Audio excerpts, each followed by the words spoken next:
குருவே சரணம், குருவே துணை, குருவே சரணம், குருவே துணை, குருவே சரணம், குருவே துணை. ஓகே, குருவே சரணம், குருவே சரணம், குருவின் திருவடிகளே சரணம். நன்றி. இப்போ நேற்று வந்து பார்த்தது ஒரு ஜென்ரலான ஒரு விஷயத்த வந்து நம்ம வந்து பார்த்தோம். பிருகுநந்தி நாடியில ஒரு அடிப்படையான ஒரு விஷயத்த நம்ம வந்து பார்த்திருந்தோம். அதுலயே வந்து பாத்தீங்கன்னா, அதாவது புதியவர்களுக்கு வந்து அது கொஞ்சம் எளிமையா இருந்திருக்கும். பழையவங்களுக்கு வந்து பாத்தீங்கன்னா கொஞ்சம் ஒரு புதுமையா இருக்கிற மாதிரி கூட இருந்திருக்கும். ஏன்னா கிரக பார்வைகளை வந்து பாத்தீங்கன்னா நம்ம வகைப்படுத்துற முறை வந்து உங்களுக்கு ஒரு சில வகையான ஒரு புதியதா கூட இருக்கலாம். சரிங்களா? அதை நம்ம வந்து பார்க்கலாம். இன்னைக்கு வந்து பாத்தீங்கன்னா நம்ம ராசிகளை பத்தியும், ஒரு ராசியில ஒரு கிரகங்கள் அமையிறது எப்படி அப்படிங்கறத பத்தியும் நம்ம வந்து பார்க்கலாம். சரிங்களா? ராசியை பத்தி பார்ப்போம். நம்ம ஃபர்ஸ்ட் நேற்று 7 ஸ்டெப் சொன்னோம் இல்லையா?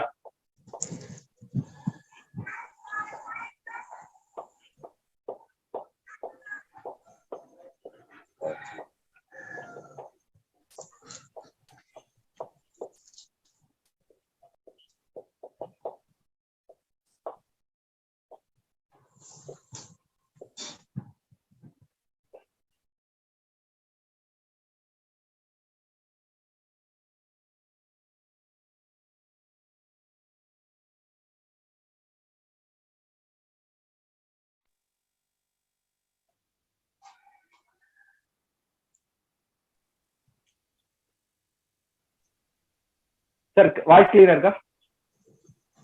இப்ப கேக்குது சார். Okay sir.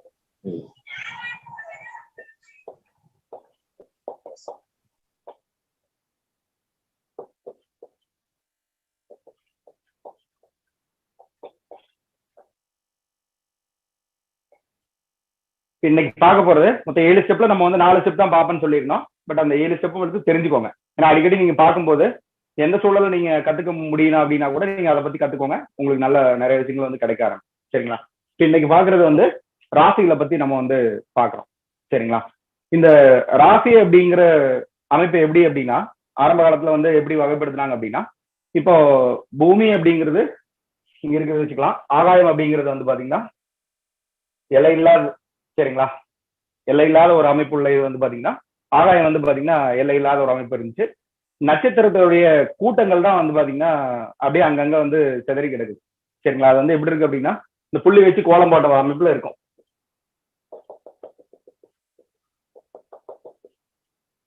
புள்ளி வச்சு அந்த புள்ளி, அதாவது நட்சத்திரம் வந்து அப்படியே அங்கங்க சிதறி கிடைக்கிற மாதிரி இருக்கு. அப்ப நம்ம சித்தர்கள் முனிவர்கள்லாம் என்ன பண்ணாங்க அப்படின்னா, அதை வந்து பாத்தீங்கன்னா இது வந்து ஒரு பெரிய ஒரு அமைப்பா இருக்கு, 360 பாகையா இருக்கு. அந்த அமைப்புல வந்து நம்ம ஒரு இது வந்து ஒரு பேர் வச்சாதான் கரெக்டா இருக்கும் அப்படிங்கிற மாதிரி வந்து பாத்தீங்கன்னா, அதுக்கு வந்து இங்கிருந்து அந்த நட்சத்திர கூட்டம் இருக்கும் இல்லையா, ஒவ்வொரு கூட்டமா இருக்கும் இல்லையா, அந்த கூட்டத்தை வந்து பாத்தீங்கன்னா என்ன பண்றாங்க, அவங்க இங்கிருந்து வந்து ஒரு கற்பனை கோட்டுனால வந்து பாத்தீங்கன்னா அதை வந்து இணைக்கிறாங்க. அந்த கற்பனை கோட்டுனால இணைக்கும் போது அவங்களுக்கு என்னென்ன வடிவங்கள் கிடைச்சதோ அந்த வடிவங்களை வந்து பாத்தீங்கன்னா ராசிகளுக்கு உண்டான வடிவங்களாக வந்து கொடுத்து வச்சிருக்காங்க. சரிங்களா? இப்போ இப்ப இங்க பாருங்க, இப்ப இங்க இருந்து பார்க்கும்போது அவங்க இந்த மேஷராசி அப்படிங்கிற மண்டலம் வந்து பாத்தீங்கன்னா அது வந்து ஆடு மாதிரி இருக்கு. அதனால அதுக்கு வந்து பாத்தீங்கன்னா மேஷம் ஆடு அப்படிங்கிற அடிப்படையில் வந்து பாத்தீங்கன்னா அவங்க வந்து கொடுத்து வச்சிருக்காங்க. அதுக்கப்புறம் ரிஷபராசி வந்து அவங்க பாக்குறாங்க, அது வந்து ஒரு மாடை வந்து கொம்ப வச்சிருக்கிற மாதிரி இருக்கு. அப்ப அதை வந்து பாத்தீங்கன்னா ரிஷபம் அப்படிங்கிற அடிப்படையில இங்கிருந்து பூமியிலிருந்து வந்து பாத்தீங்கன்னா அந்த நட்சத்திர மண்டலங்களை, நட்சத்திர கூட்டங்களை ஒரு கற்பனை கோட்டினால பார்க்கும்போது என்ன வடிவங்கள் கிடைச்சதோ அதான் வந்து ராசிகளுடைய வடிவங்களாக வந்து கொடுத்து வச்சிருக்காங்க.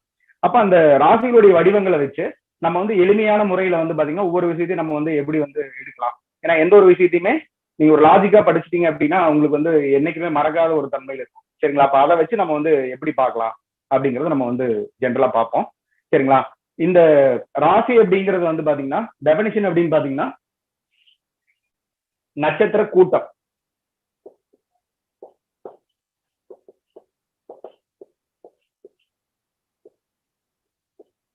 ஒரு நட்சத்திர குவியல் கூட எடுத்துக்கலாம்.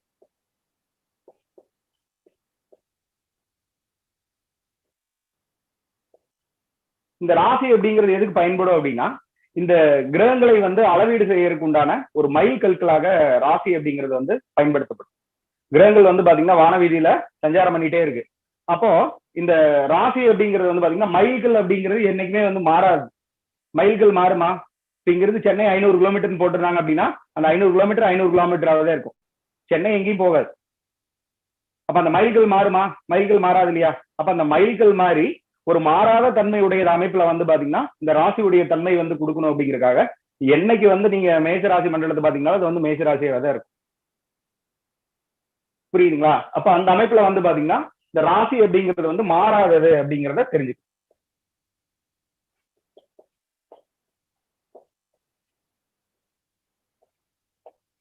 ராசி அப்படிங்கிறது ஒரு மாறாது ஒரு நிலையான ஒரு அமைப்பை கொண்டது அப்படிங்கிற ஒரு அமைப்புல வந்து பாத்தீங்கன்னா கொடுத்து வச்சிருக்காங்க. அப்புறம் இந்த ஒவ்வொரு ராசிக்குமே வந்து பாத்தீங்கன்னா ஒவ்வொரு அதிபதிகள் வந்து கொடுத்து வச்சிருக்காங்க. அது எல்லாருக்குமே தெரிஞ்சதுதான்.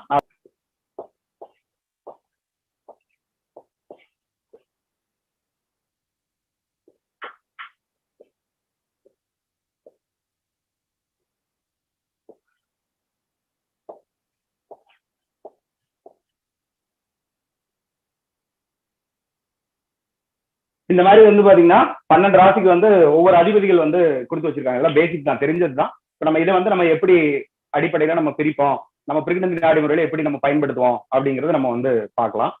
இதுல வந்து பாத்தீங்கன்னா மேஷம் அப்படிங்கிறது வந்து ஆடு அப்படின்னு சொல்லி கொடுக்குறாங்க.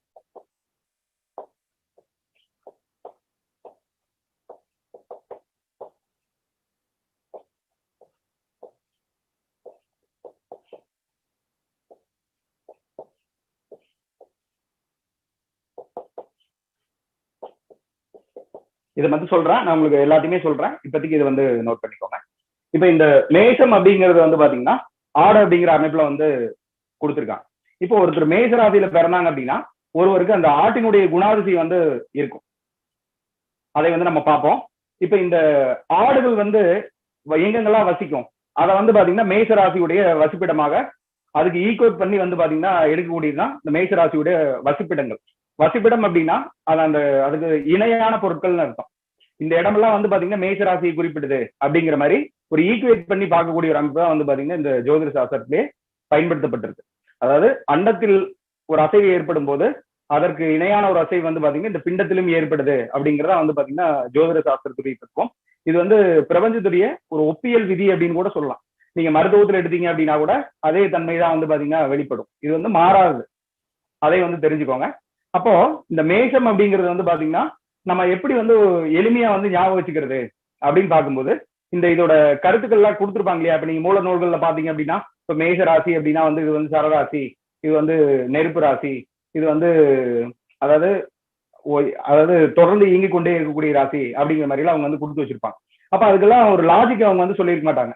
அப்ப நீங்க ஒரு படிக்கும்போது எப்படி இருக்கும் அப்படின்னா நீங்க வந்து மனப்பாடம் பண்ற மாதிரி தான் ஒரு அமைப்பு வந்து இருக்கு. அப்ப நீங்க நிறைய விஷயங்கள் வந்து பாத்தீங்கன்னா மனப்பாடம் பண்ணும்போது உங்களுக்கு அது புரியாம கூட போயிடும். நீங்க ஒரு புரியாம ஒரு மனப்பாடம் பண்ணீங்க அப்படின்னா உங்க மைண்ட்ல வந்து பாத்தீங்கன்னா செட் ஆகாது. நீங்க ஒரு 10-20 நாள் கழிச்சு நீங்க திருப்பி பார்க்கும்போது மறுபடியும் திரும்பி படிக்கிற மாதிரி முதல்ல இருந்தே படிக்கிற மாதிரி தான் வந்து அந்த வந்திருக்கும். அந்த மாதிரி தான் அவங்க வந்து கொடுத்து வச்சிருக்காங்க. அப்ப நம்ம ஒரு லாஜிக்கா எந்த ஒரு விஷயத்தையுமே ஃப்ரேம் பண்ணிட்டோம் அப்படின்னா நம்மளுக்கு பழகிறதுக்கும் நம்மளுக்கு எளிமையா இருக்கும், நம்மளுக்கு புரிஞ்சு கொள்றதுக்கும் ரொம்ப ரொம்ப எளிமையா இருக்கும். சரிங்களா?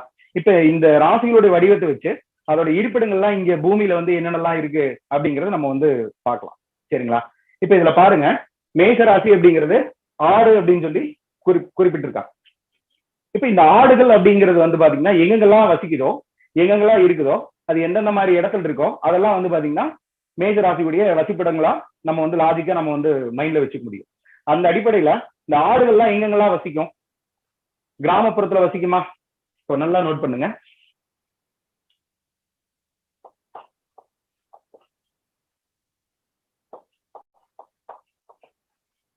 மேஷம் அப்படின்னா ஆடுகள் வந்து பாத்தீங்கன்னா பெரும்பாலும் வந்து பாத்தீங்கன்னா கிராமப்புறங்கள்ல தான் வசிக்குது.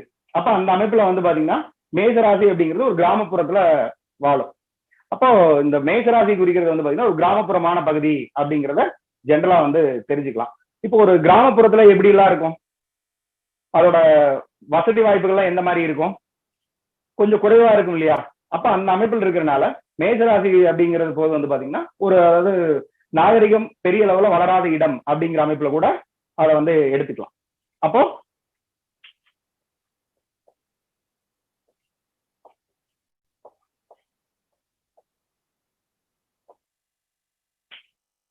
இப்போ ஒரு சிலர் வந்து அதாவது நாகரிகம் தெரியாம இப்ப இந்த காலகட்டத்துக்கு தகுந்த மாதிரி இல்லாம இருந்தாங்கன்னா அவங்க என்னன்னு சொல்லுவாங்க? பட்டிக்காட்டான்னு சொல்லுவாங்களா இல்லையா? கிராமத்துல இருந்து வந்திருப்பாங்களா, தெரியுது அவனுக்கு இந்த சில நாகரிகங்கள்லாம் தெரியல அப்படிங்கிற மாதிரி சொல்லுவாங்களா இல்லையா? அப்ப அந்த மாதிரி ஒரு அமைப்பு வந்து பாத்தீங்கன்னா இந்த மேஷராசியுடைய தன்மைகள் வந்து வெளிப்படுத்தும். சரிங்களா? இதுக்கப்புறம் இந்த மேசராசி அப்படிங்கும்போது வந்து பாத்தீங்கன்னா கரடு முரடான பகுதிகளை வந்து மேசராசி குறிக்கும். இப்ப கிராமப்புறத்துல எல்லாம் நீங்க பாத்தீங்க அப்படின்னா தார் சாலைகள்லாம் எப்படி இருக்கும்? தார் சாலை வசதி இருக்குமா? இருக்காது. அப்ப கரடு முரடான ஒரு அமைப்புடைய ஒரு பாதையுடைய பகுதி, அப்ப கரடு முரடான பகுதி அப்படின்னு எடுத்துக்கலாம்.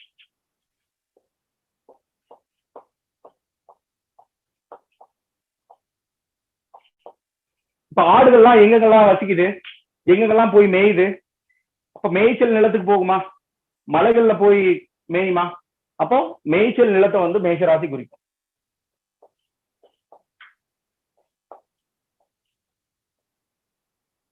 மலைகள், மலையில் ஆடு போய் மேயும் இல்லையா? அப்போ மலை வந்து பாத்தீங்கன்னா மேஷராசியுடைய இருப்பிடமாக நம்ம வந்து சொல்லலாம். இதுக்கப்புறம் வேற என்னென்னலாம் சொல்லலாம்? நீங்களே யோசிச்சு பாருங்க.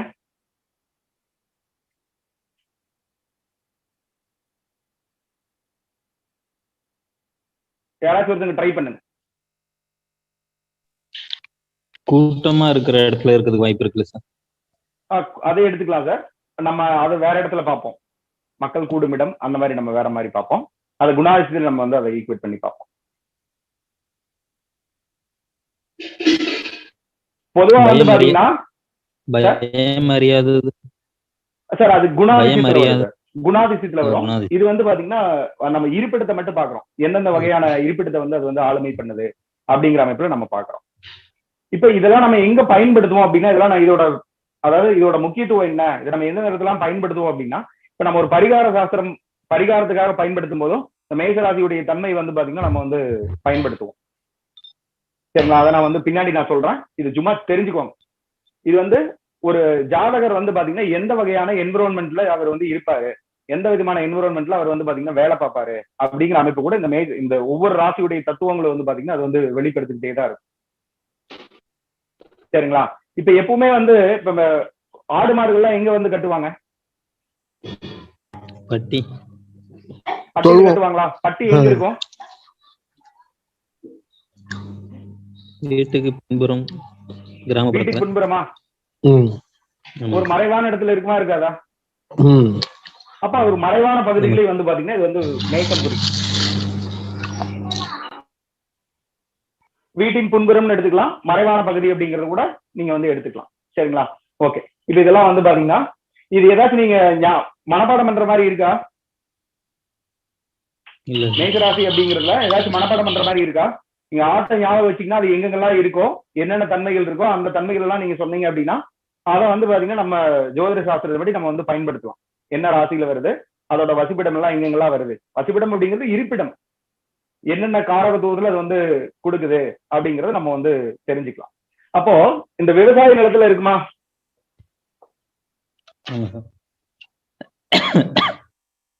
புல்வெளிகள் நிறைந்த பகுதி, புல்வெளிகள் நிறைந்த பகுதி இருக்குமா இருக்காதா? அதையும் நோட் பண்ணிக்கோ. ஆடு எங்க இருக்கு, அதோட எங்கெங்கெல்லாம் போகுது, எங்கெங்கெல்லாம் வருது அப்படிங்கிற சமயத்துல நீங்க வந்து அதை நோட் பண்ணிக்கலாம். இதுக்கப்புறம் வந்து பாத்தீங்கன்னா ரிஷபராசிக்கு வந்து பாத்தீங்கன்னா மாடுன்னு கொடுத்து வச்சிருக்காங்க.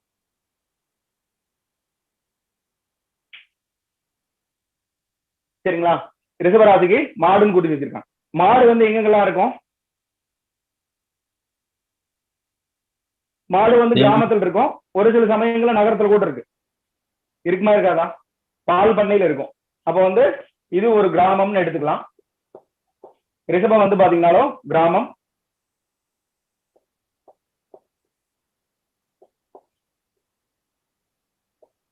பால் பண்ணை, பால் பொருட்கள் விற்பனையகம், அதோட அது வந்து பாலோட இதுதானே. அப்ப அந்த அமைப்புல பால் பொருட்கள் விற்பனை செய்யக்கூடிய இடம் எல்லாமே வந்து பாத்தீங்கன்னா உங்களுக்கு அது வந்து குறிக்கும். சரிங்களா? இதுக்கப்புறம் வேற எங்க இருக்கும்? மேய்ச்சல் நிலம், அது மேய்ச்சல் நிலத்தில் இருக்கும். புல்வெளிகள் இருக்குமா? புல்வெளி இருக்கும். விவசாய நிலம், விவசாய நிலத்துல இருக்குமா? அங்க வேலை பார்க்கணுமா இல்லையா? ஓகேங்களா? பால் பண்ணையில இருக்கும். இப்போ இந்த மேய்ச்சத்துல இன்னொன்னு கவனிங்க. இப்ப வந்து கம்பளி போர்வெல்லாம் இருக்கு இல்லையா, கம்பளி சொட்டரெல்லாம் தயாரிக்கிறாங்க இல்லையா, ஆட்டோட ரோமத்துல இருந்து எடுக்கிறாங்களா இல்லையா? ஆட்டோட ரோமத்துல இருந்து எடுக்கிறாங்களா இல்லையா? அப்ப அந்த தோல் ஃபேக்டரி, ஆட்டுல இருந்து எடுக்கக்கூடிய தோல் ஃபேக்டரி எல்லாமே வந்து மேஷ ராசியில வரும் அப்படிங்கறத தெரிஞ்சுக்கோங்க. கம்பளி சொற்றல உள்ளானெல்லாம் பயன்படுத்துவாங்க பாருங்க, அந்த மாதிரி சொற்று இதெல்லாம் பயன்படுத்தக்கூடிய இடம் எல்லாமே வந்து மேஷ ராசியில் வரும் அப்படிங்கறத நீங்க ஒரு ஐடியா பண்ணி மைண்ட்ல வச்சுக்கோங்க. இதே ரிஷபம் அப்படின்னா இப்ப மாடு வந்து வேற எங்க வைக்கிறாங்க? Leather factory. மாட்டு தோல் எடுத்து பயன்படுத்துறாங்க. இப்ப லெதர் ஃபேக்டரி. மாடு வெட்டுறதுக்கும் பயன்படுத்துறாங்களா இல்லையா? அந்த அதாவது ஆடு வெட்டும் போது அது மேஷமாவும், மாடு வெட்டும் போதும் மாடு வளர்க்கும் போது வந்து பாத்தீங்கன்னா ரிஷபமாக எடுத்துக்கும். சரிங்களா? அது நீங்க ஒரு அதாவது இது எந்த இடத்துல பயன்படும் அப்படிங்கறத நான் சொல்லிடுறேன். அதாவது நீங்க ஒரு பிரச்சனை பார்க்கும் போதே வந்து அது பயன்படும். நீங்க ஏதோ ஒண்ணு பேசிட்டு இருக்கீங்க, டக்குன்னு ஒரு மாடு வரும்போது நீங்க மேஷ ராசி பேஸ் பண்ணி நீங்க என்ன நிமித்தங்கள் காமிக்குது அப்படிங்கறத நீங்க தெரிஞ்சுட்டீங்கன்னாவே போதும். நிமித்தத்துக்கும் நீங்க வந்து அதை பயன்படுத்தலாம். இப்ப நீங்க ரிஷபராசி அப்படின்னு வச்சுக்கோங்களேன், ஒரு மாடு வருது அப்படின்னா ரிஷபராசி வந்து உங்களுக்கு வந்து காமிச்சு கொடுக்குது அப்படிங்கறத நீங்க வந்து இண்டிகேஷனா எடுத்துக்கலாம். ரொம்ப ரொம்ப முக்கியத்துவம். இப்போ ஒரு ஜோதிடம் அப்படிங்கிறது பிரசன்ன முறையில எப்பவுமே வந்து பிரபஞ்சம் வந்து ஒரு சமிக்கை வந்து காமிச்சுக்கிட்டே இருக்கும். நம்ம வந்து அதை பார்க்க தவறிடுவோம் ஒரு சில இடத்துல. அதனால சில பலன்கள் கூட தவறா போறதுக்கும் வாய்ப்பு அதிகமா இருக்கு. அந்த அமைப்பில் இருக்கிறதுனால ரிஷபராசி அப்படிங்கிறது மாடை வந்து வரும்போது நீங்க ரிஷபராசி அப்படிங்கிறது நீங்க வந்து பாத்துக்கலாம். சரிங்களா? அதை புரிஞ்சுக்கோங்க. இப்ப இந்த சமீபத்துல ஒரு 2-3 வருடங்களுக்கு முன்னாடி வந்து 2-3 வருடத்துக்கு முன்னாடி வந்து பாத்தீங்கன்னா நான் ஒரு இடத்துல இருந்தேங்க. பிள்ளையார்பட்டி போறதுக்காக அங்க போயிருந்தேன். அப்போ நான் லாட்ஜ்ல ஒரு தங்கியிருந்தேன். காரைக்குடின்னு நினைக்கிறேன், அங்கதான் தங்கியிருந்தேன் நினைக்கிறேன். அங்க தங்கிட்டு இருந்தேன். அங்க வந்து பாத்தீங்கன்னா என்ன பண்ணிருந்தாங்க அப்படின்னா, நான் ஒரு லாட்ஜ்ல தங்கியிருந்தேன். கீழே வந்து டீ குடிக்கிறதுக்காக கீழே வந்துட்டு இருந்தேன். அப்ப கீழே வரும்போது என்ன நடந்துச்சு அப்படின்னா, ஒருத்தருடைய வண்டி மேல வந்து ஆடு நின்று இருந்துச்சு. கார் மேல ஆடு ஏறுமா ஏறாதா? ஒரு கார் மேல எல்லாம் சாதாரணமா ஏறிடுது இல்லையா? அவர் வண்டி மேல வந்து ஏறி நின்றுச்சு. அப்ப ஏறி நிற்கும் போது வந்து பாத்தீங்கன்னா வண்டி வாகனங்களை குறிக்கக்கூடிய ஸ்தானம் எது? குறிக்கிறது. ஒரு கார் மேல ஏறி நிக்குது சார். அமைப்பில் இருக்கும்போது வந்து பாத்தீங்கன்னா நான் லக்னம் அப்படிங்கிறது இதுவா எடுத்துட்டேன் சார். லக்னம் அப்படிங்கிறது மகரமா எடுத்துட்டேன். ஏன்னா மகர ராசி அமைப்பில் இருக்கிறது வந்து பாத்தீங்கன்னா 4ஆம் இடம் வந்து மேஷமாகும். அவர் வண்டியிலேயே ஏறி நின்றுச்சு. அப்ப 4ஆம் பாவத்துல அது வந்து இண்டிகேட் பண்ணது அப்படிங்கிறத காமிக்குது. அப்ப அதை வச்சு நான் ஒரு பலன் சொன்னேன். அவருக்கு வந்து பாத்தீங்கன்னா ஷாக்கிங் ஆயிடுச்சு. சார் மகர ராசியான்னு கேட்கிறேன், அவர் ஆமான்ட்டார். புரியுங்களா? அப்போ அந்த சூழ்நிலை சம்பவத்தை வந்து பாத்தீங்கன்னா நம்ம வந்து நம்ம என்னென்ன இது பண்றோமோ, நம்ம என்னென்ன கத்துக்கிறோமோ அதை வந்து பாத்தீங்கன்னா நம்ம அப்ளை பண்ணி பார்க்கணும். அப்பதான் வந்து உங்களுக்குள்ள ஒரு ஜோதிடம் வந்து விருத்தி அடையும். அதை நான் வந்து உங்கள்கிட்ட பகிர்வு பண்ணிக்கிறேன். சரிங்களா? அப்ப அன்றைய கோச்சார நிலையை வச்சு வந்து பாத்தீங்கன்னா ஏதாச்சும் வேலை மாத்தணும்னு நினைக்கிறீங்களான்னு கேட்டேன். ஆமா சார், வேற வேலை பார்த்துட்டு இருக்கேன் சார், வேற வேலை தேடிட்டு இருக்கேன், அது கிடைச்சா நான் வந்து அந்த வேலைக்கு மாத்திடுவேன் அப்படின்னு சொல்றேன். இப்ப நான் என்னோட கார்டு கொடுத்துட்டு வந்தேன். புரியுங்களா? அப்ப நீங்க எந்த இடத்துல வேணாலும் ஒரு சந்திப்பு நிகழலாம். புரியுதுங்களா இல்லையா? அப்ப நீங்க அதை வந்து பாத்தீங்கன்னா பாசிட்டிவா நீங்க பார்க்கணும். ஒரு 4 பேருக்கு நல்ல விஷயங்களும் அதன் மூலியமா பண்ணணும். அப்ப பண்ணும்போது வந்து பாத்தீங்கன்னா நீங்களும் நல்லா பிரபலம் ஆயிருவீங்க. பிரபலம் ஆவீங்களா ஆக மாட்டீங்களா? ஒரு நல்ல விஷயத்தை நீங்க 4 பேருக்கு கத்துக் கொடுக்கும் போதும், நீங்க 4 பேருக்கு வழிகாட்டும் போதும் நல்ல அமைப்புல வருமா வராதா? அப்ப அதை நீங்க வந்து தெளிவா பார்த்து. சரிங்களா? ஓகே.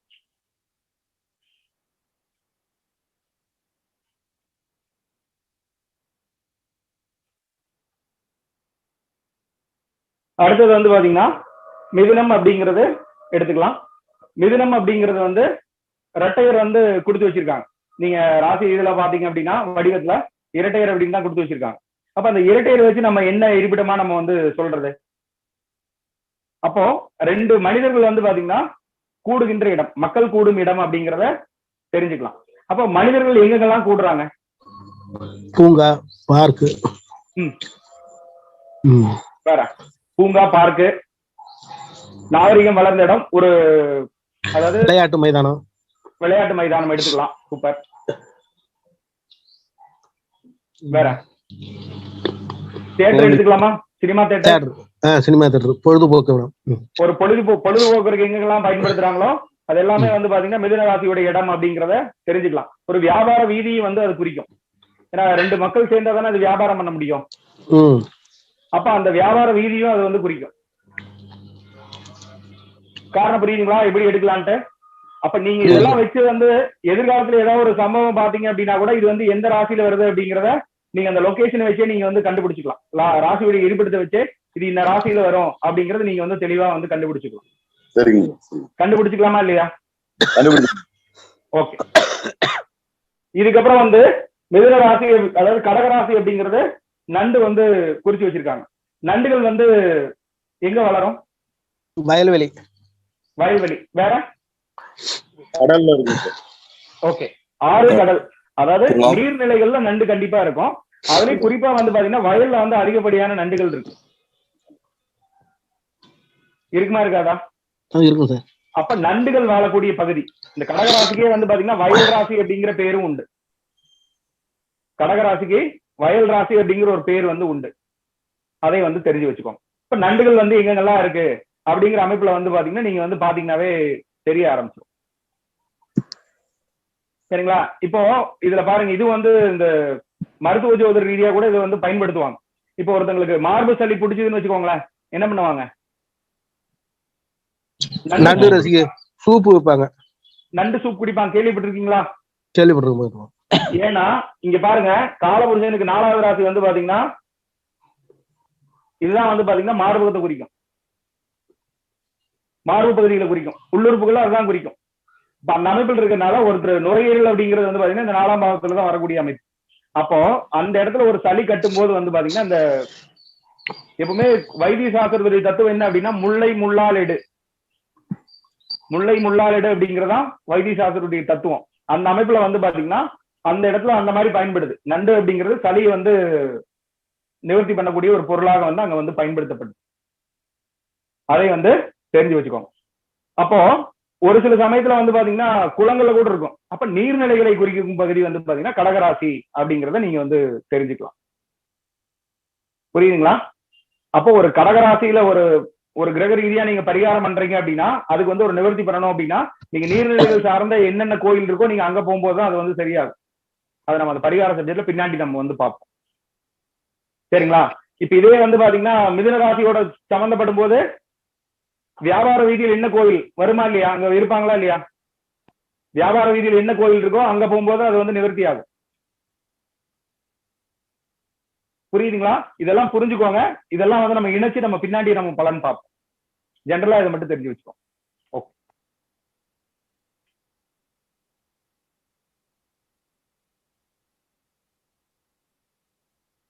இப்ப நீர்நிலைகள் சொல்லிட்டோம் இல்லையா? இப்ப நீர்நிலைகள் எல்லாமே வந்து கடகம்னு சொல்லிட்டோம். பக்கத்து வீட்டுல பக்கத்துல வந்து வீட்டுக்கு பக்கத்துல ஒரு வாட்டர் டேங்க் இருக்கு, அது ஒரு நீர்நிலை தானே? அதுவும் நீர்நிலையோட தன்மை தானே. அதனால நீர்நிலைகள் எல்லாமே வந்து பாத்தீங்கன்னா கடகராசியுடைய தன்மை வரும். வாட்டர் டேங்க் இருக்கலாம், காரணம் புரிஞ்சுக்கோ. அப்ப அந்த சூழ்நிலைக்கு தகுந்த மாதிரி சில விஷயங்கள் வந்து பாத்தீங்கன்னா நீங்க மாத்தி பார்க்கணும். அப்ப உங்க கோணத்தை மாத்துறீங்க அப்படின்னா உங்களுக்கு பலன் சொல்ற லாபகம் வந்து பாத்தீங்கன்னா அற்புதமா வந்துடும். அதை நான் உங்கள்கிட்ட வந்து பதிவு பண்ணிக்கலாம். அடுத்தது வந்து பாத்தீங்கன்னா சிங்கம். சிம்மராசியுடைய இது வந்து பாத்தீங்கன்னா சிங்கத்தை கொடுத்து வச்சிருக்காங்க. சரிங்களா? சிங்கங்கள் எங்கெங்கெல்லாம் வசிக்கும்? காட்டுப்பகுதி. காட்டுப்பகுதியில வசிக்கும். வேற எங்க வசிக்கும்? ஜூ, மிருக காட்சி சாலையில இருக்கும். ஆமா சார்.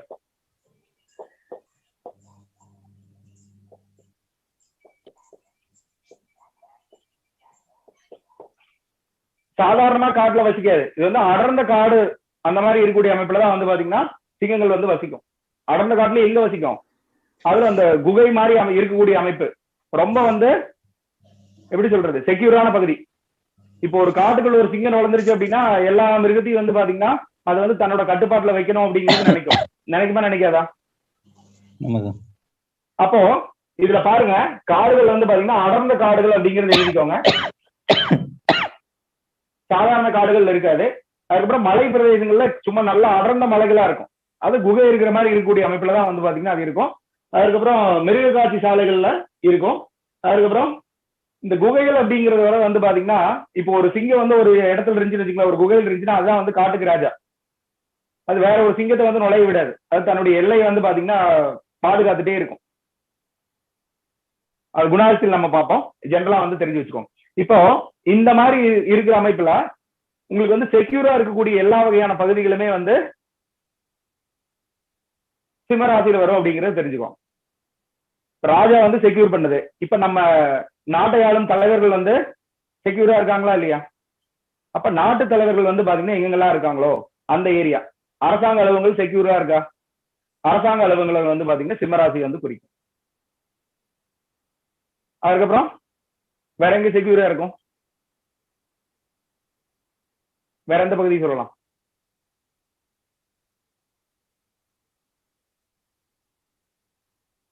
யோசிச்சு பாருங்க.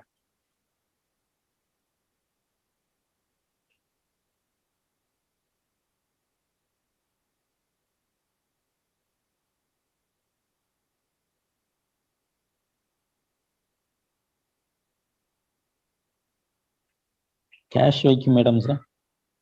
அது வந்து வேற ராசி வரும் சார், கும்பத்துல வந்து. ஓகே. இப்ப இந்த மாதிரி நீங்க லாஜிக்கா மைண்ட்ல வச்சுக்கோங்க. புரியுதுங்களா?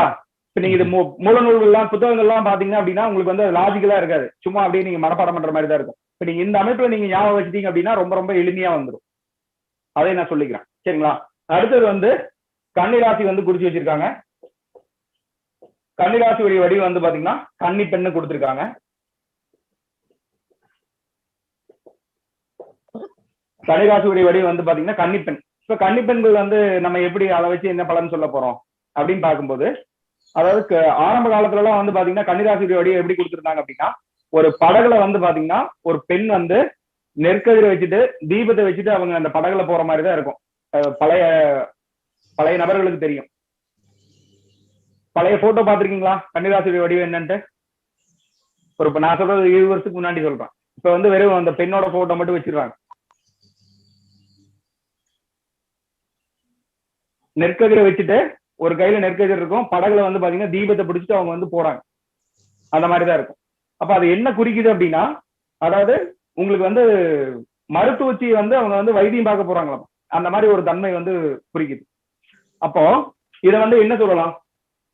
இப்ப கன்னி பெண்ணு குறிக்கிறாங்க. அப்ப கன்னிராசி எதெல்லாம் குறிக்கும்? கன்னி பெண்கள் வந்து கூடுமிடம் வந்து கன்னிராசி அப்படிங்கறத நம்ம வந்து சொல்லலாம். கன்னி பெண்கள் எங்கெங்கெல்லாம் கூடுவாங்க? திருவிழா காலகட்டங்கள். திருவிழா காலகட்டங்கள். ஆற்றங்கரை குளத்துக்கரையில கூடுவாங்களா ஆரம்ப காலத்துல? தண்ணி எடுக்கிறதுக்கு அங்கதானே போய் ஆகணும். பைப் எல்லாம் இருக்காது ஆரம்ப காலத்துல. அப்ப ஆற்றங்கரை குளத்தங்கரை வந்து குறிக்கக்கூடியது கன்னிராசி அப்படிங்கறத வந்து தெரிஞ்சுக்கும்.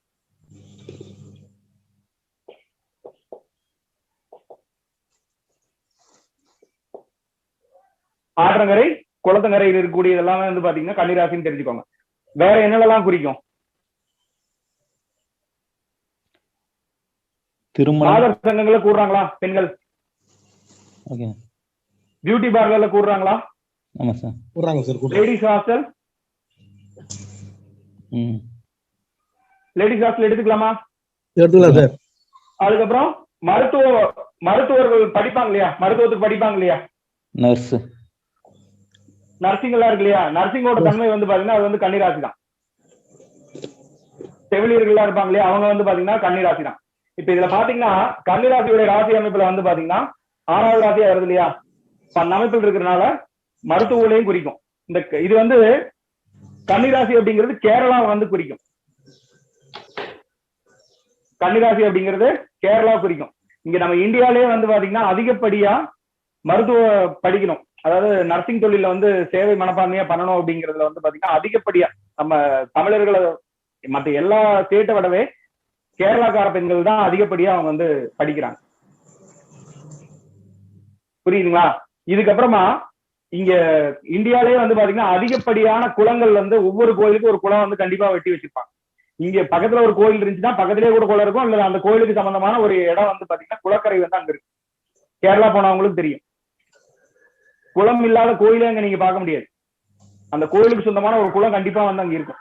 இருக்குமா இருக்காதா? கேள்விப்பட்டிருக்கீங்களா? இருக்கு சார். கேரளா போயிருக்கீங்களா? நான் போயிருக்கேங்க. குளம் இருக்கு இல்லையா? இருக்கு சார். அப்ப அந்த தன்மை அங்க பிரதிபலிக்கும். இதுக்கப்புறம் அதோட இன்னொரு லாஜிக் பாத்தீங்க அப்படின்னா, அங்க இப்ப இதுல வந்து புதன் வந்து உச்சம் சார்.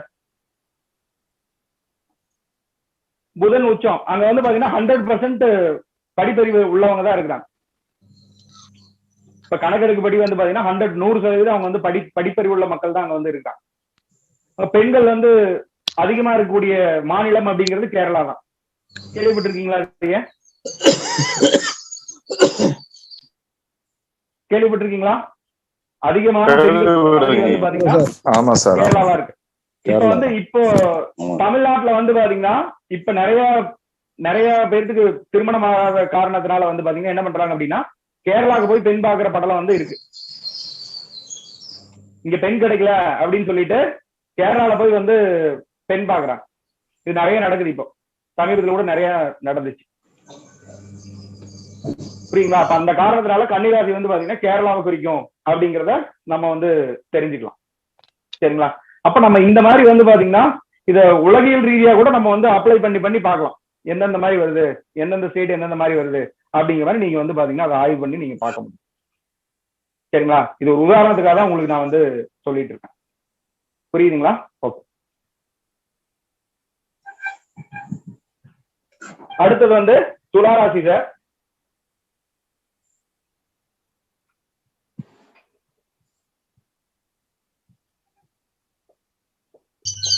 துலாத்துக்கு வந்து பாத்தீங்கன்னா தராசை வந்து கொடுத்து வச்சிருக்காங்க. நீதிபதி எங்கெல்லாம் இருக்கும்? வியாபார ஸ்தலங்கள், நீதிமன்றம், வியாபார ஸ்தலங்கள்ல எல்லாத்துக்குமே இருக்கும். வேற எங்க இருக்கும்? கோயில்ல துலாபாரம் கொடுக்குற இடத்துல எடுத்துக்கலாம். துலாபாரம் கொடுக்கணும் அப்படின்னா நீங்க வந்து அதை கூட எடுத்துக்கலாம். சூப்பர். வேற ஆய்வு கூடங்கள் இருக்கும் இல்லையா?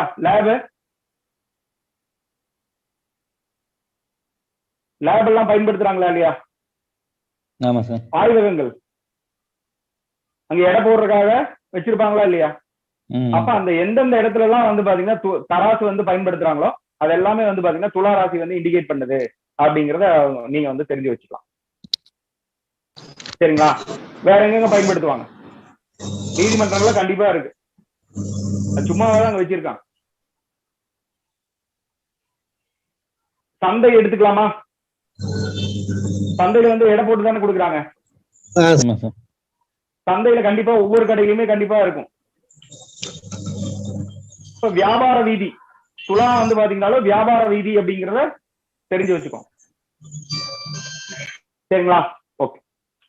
அடுத்து வந்து விருச்சிகம்.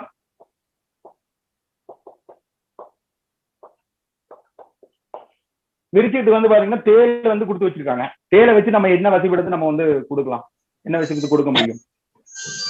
தேல் எங்கெல்லாம் இருக்கு சார்? மறைமுகமான இடம். சரிங்களா? அப்போ இந்த தேல் அப்படிங்கறது வந்து பாத்தீங்கன்னா எங்கெங்க உருவாகும் அப்படின்னா தேலை நம்ம வந்து உருவாக்க முடியும். எங்க உருவாகுன்னு தெரியுமா? பானை எல்லாம் செய்யறாங்க இல்லையா? பானை செய்யற இடமெல்லாம் இருக்குமா இல்லையா? செங்கல் சூளை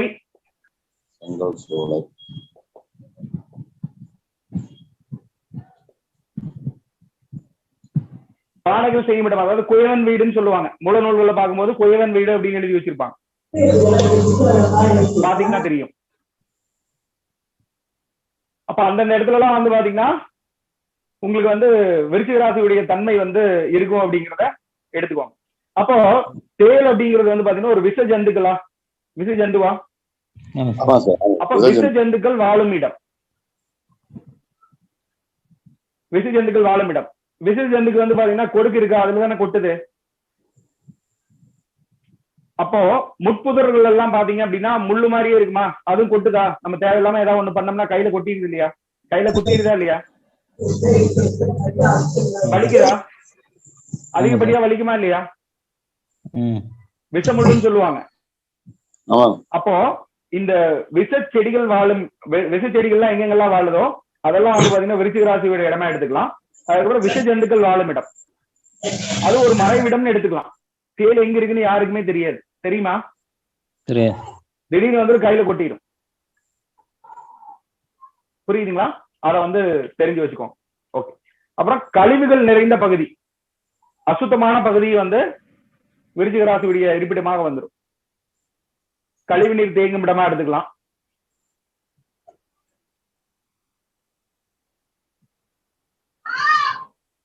நீங்களே ஒரு சுடாத செங்கல் இருக்கு இல்லையா, செம்மண் இருக்கு இல்லையா, சுடாத செங்கல் மாதிரி கேட்டீங்கன்னா கிடைக்கும். அதை வந்து பாத்தீங்கன்னா நீங்க தண்ணி மட்டும் தொளிச்சு விட்டு அப்படியே நீங்க வெளியே போட்டு வச்சுட்டீங்கன்னு வச்சுக்கோங்களேன், தண்ணி மட்டும் ஒரு 2-3 நாள் ஊத்துறீங்கன்னா கீழே ஓபன் பண்ணி பாத்தீங்கன்னா தேயில் வந்து உற்பத்தி ஆயிடும். இது வந்து ஜாலமாக வந்து ஆரம்ப காலத்துல பண்ணியிருக்காங்க. கேள்விப்பட்டிருக்கீங்களா இதை பத்தி?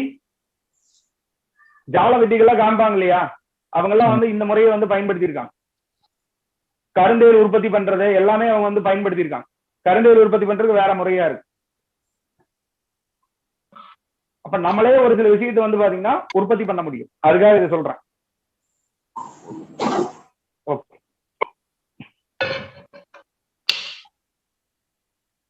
அடுத்தது வந்து தனுசு ராசி சார்.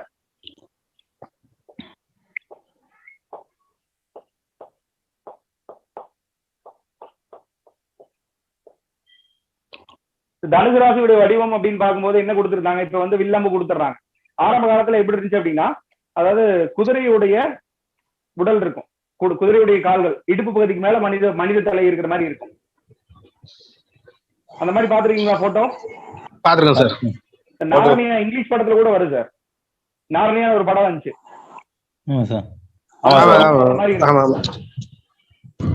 அதுதான் வந்து விருச்சிக ராசியுடைய, அதாவது தனுசு ராசியுடைய வடிவமா வந்து கொடுத்து வச்சிருக்காங்க. சரி, அதை வச்சு என்ன பண்ணலாம்? வில்லம்பு அப்படிங்கறது ஆரம்ப காலத்துல எதுக்கெல்லாம் பயன்படுத்தினாங்க? வேட்டையாட பயன்படுத்தினாங்க. கருவிகள்லாம் வந்து வில்லு முக்கியமான ஒரு கருவியா இருந்துச்சு. அப்போ இதை நம்ம ஈக்குவேட் பண்ணும்போது வந்து பாத்தீங்கன்னா என்னென்ன எடுக்கலாம்? போர்க்கருவிகள் செய்யும் இடம். போர்க்கருவிகள் செய்யும் இடமா இருக்குமா இல்லையா? அப்ப அந்த போர் தொழிற்சாலை சார், அதாவது ராணுவ தொழிற்சாலைகள்லாம் இது பண்ணுவாங்க இல்லையா, ராணுவ தொழிற்சாலை, ராணுவ தளவாடங்கள், அங்க ஒரு செக்யூரா இருக்குமா இல்லையா? மிலிட்டரி கேம்ப் எல்லாம் இருக்குமா, அங்க ஒரு வச்சிருப்பாங்களா இல்லையா, ஆயுதங்கள் எல்லாம் இருக்குமா இல்லையா? அப்போ வீட்டுல வந்து பாத்தீங்கன்னா வீட்டுக்கு பக்கத்துல இந்த கொல்லன் பட்டறை எல்லாம் வச்சிருப்பாங்க இல்லையா, அந்த இதெல்லாம் பண்ணுவாங்க இல்லையா, ஆயுதங்கள் செய்யக்கூடிய இடம். அந்த மாதிரி இடம் கூட தனுசு ராசி வந்து பாத்தீங்கன்னா குறிக்கும் அப்படிங்கறத வந்து தெரிஞ்சு வச்சுக்கோ. சரிங்களா? ஓகே.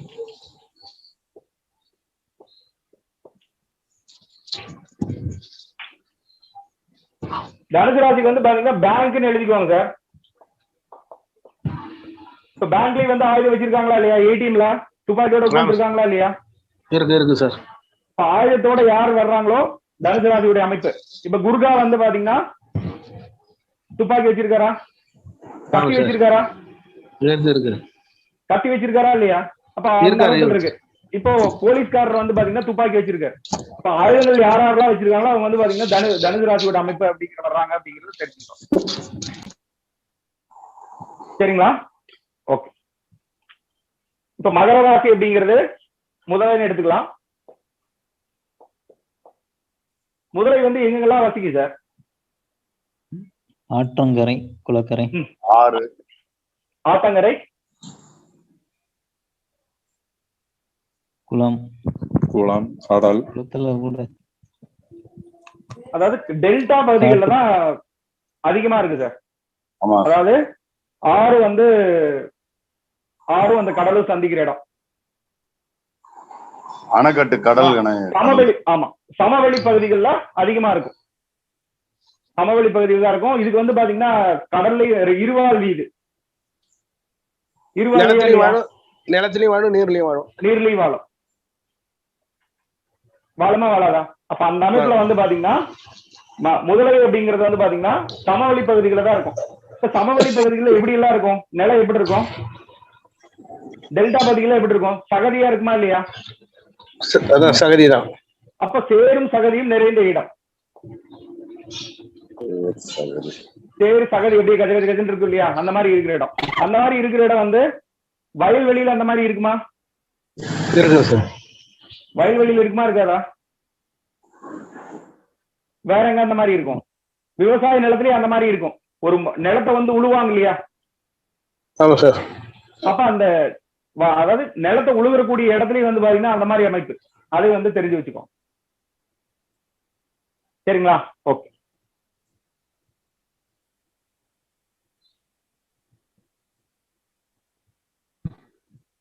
அதாவது நீர்நிலை இருக்கும், அந்த ஒரு எப்படி சொல்றது, ஒரு விவசாயத்துக்கு தயார்படுத்தப்பட்ட ஒரு நிலம் கூட எடுத்துக்கலாம். ஆரம்ப காலத்துல அந்த நிலத்தை வந்து பாத்தீங்கன்னா பக்குவம் பண்றதுக்காக என்ன பண்ணுவாங்க அப்படின்னா, அவங்க வந்து அதை பதப்படுத்துவாங்க. அவங்க வந்து பாத்தீங்கன்னா அந்த நிறைய டைம் வந்து பாத்தீங்கன்னா அதை வந்து இது ஓட்டிக்கிட்டே இருப்பாங்க சார், ஏர் ஓட்டிகிட்டே இருப்பாங்க, உழவு ஓட்டுறதுன்னு சொல்லுவாங்க.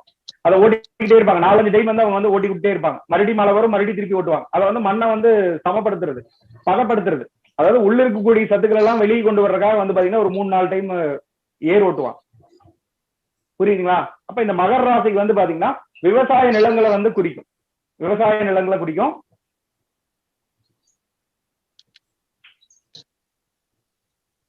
சதுப்பு நிலத்தை குறிக்குமா சார்? சதுப்பு நிலம் எடுத்துக்கலாம் சார், சதுப்பு நில காடுகளை எடுத்துக்கலாம், சதுப்பு நிலத்தை குறிக்கும்.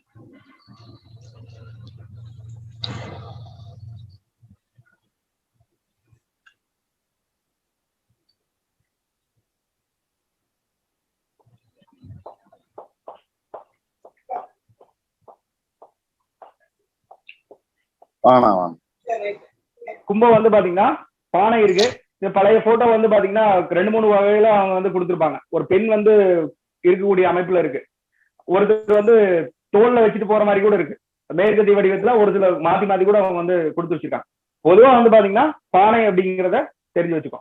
இப்ப பானை அப்படிங்கிறது ஆரம்ப காலத்துல எது எதுக்கெல்லாம் பயன்படுத்தினாங்க? தானியங்களை வந்து பாத்தீங்கன்னா சேமிச்சு வைக்கிறதுக்காக பானையில தான் வந்து சேமிச்சு வைப்பாங்க. இருக்கா இல்லையா? தானியத்தை சேமிச்சு அந்த காலத்துல வேற எந்த வகையான அமைப்புமே கிடையாது, அதனால பெரிய பானைகள் வந்து இருக்கும். அப்ப அந்த பானை வந்து பாத்தீங்கன்னா பானை மாதிரி இப்ப நம்ம எங்கெங்கெல்லாம் சேமிச்சு வைக்கிறோம், லாக்கர்ல சேமிக்கிறோமா? லாக்கர், வீட்டுல பீரோ இதெல்லாம் இருக்கு இல்லையா?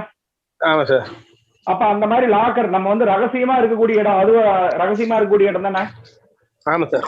அப்ப அந்த ரகசியமா இருக்கக்கூடிய இடம் தான் வந்து பாத்தீங்கன்னா அதெல்லாம் கும்பத்துல வரும் அப்படிங்கறத தெரிஞ்சு வச்சுக்கோங்க. இதுக்கப்புறம் பானை வேற எங்கெல்லாம் பயன்படுத்தினாங்க? கல்லுக்கடையில பானை வச்சிருந்தாங்க. ஆமா சார், கல்லுக்கடை சாராய கடை எல்லாம் கல்லுக்கடை சாராய கடைகள் எல்லாம் பானை வச்சிருந்தாங்களே, அதுல தானே கொடுத்துருந்தாங்க. இப்ப வந்து என்ன அமைப்பில் இருக்கு? டாஸ்மார்க் இருக்கு. அப்ப டாஸ்மார்க் வந்து கும்பராசி அப்படிங்கறது தெரிஞ்சுக்கோ. சரி, புரியுதுங்களா? ஈஸியா இருக்குங்களா? புரியுது. ஓகே.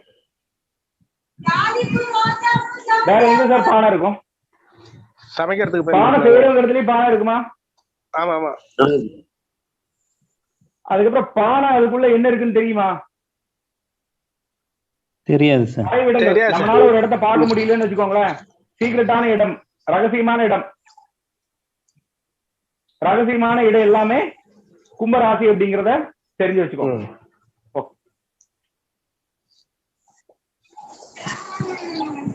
மீனம் வந்து பாத்தீங்கன்னா இரட்டை மீன் வந்து கொடுத்து வச்சிருக்காங்க.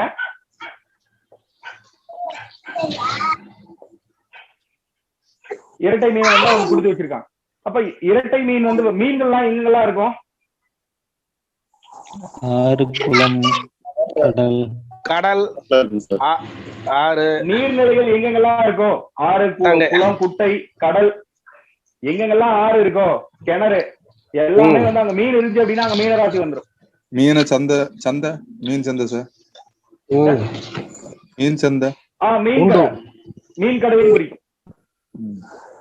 மீன் கடைகள் எல்லாமே வந்து மீனராசி குறிக்கும்.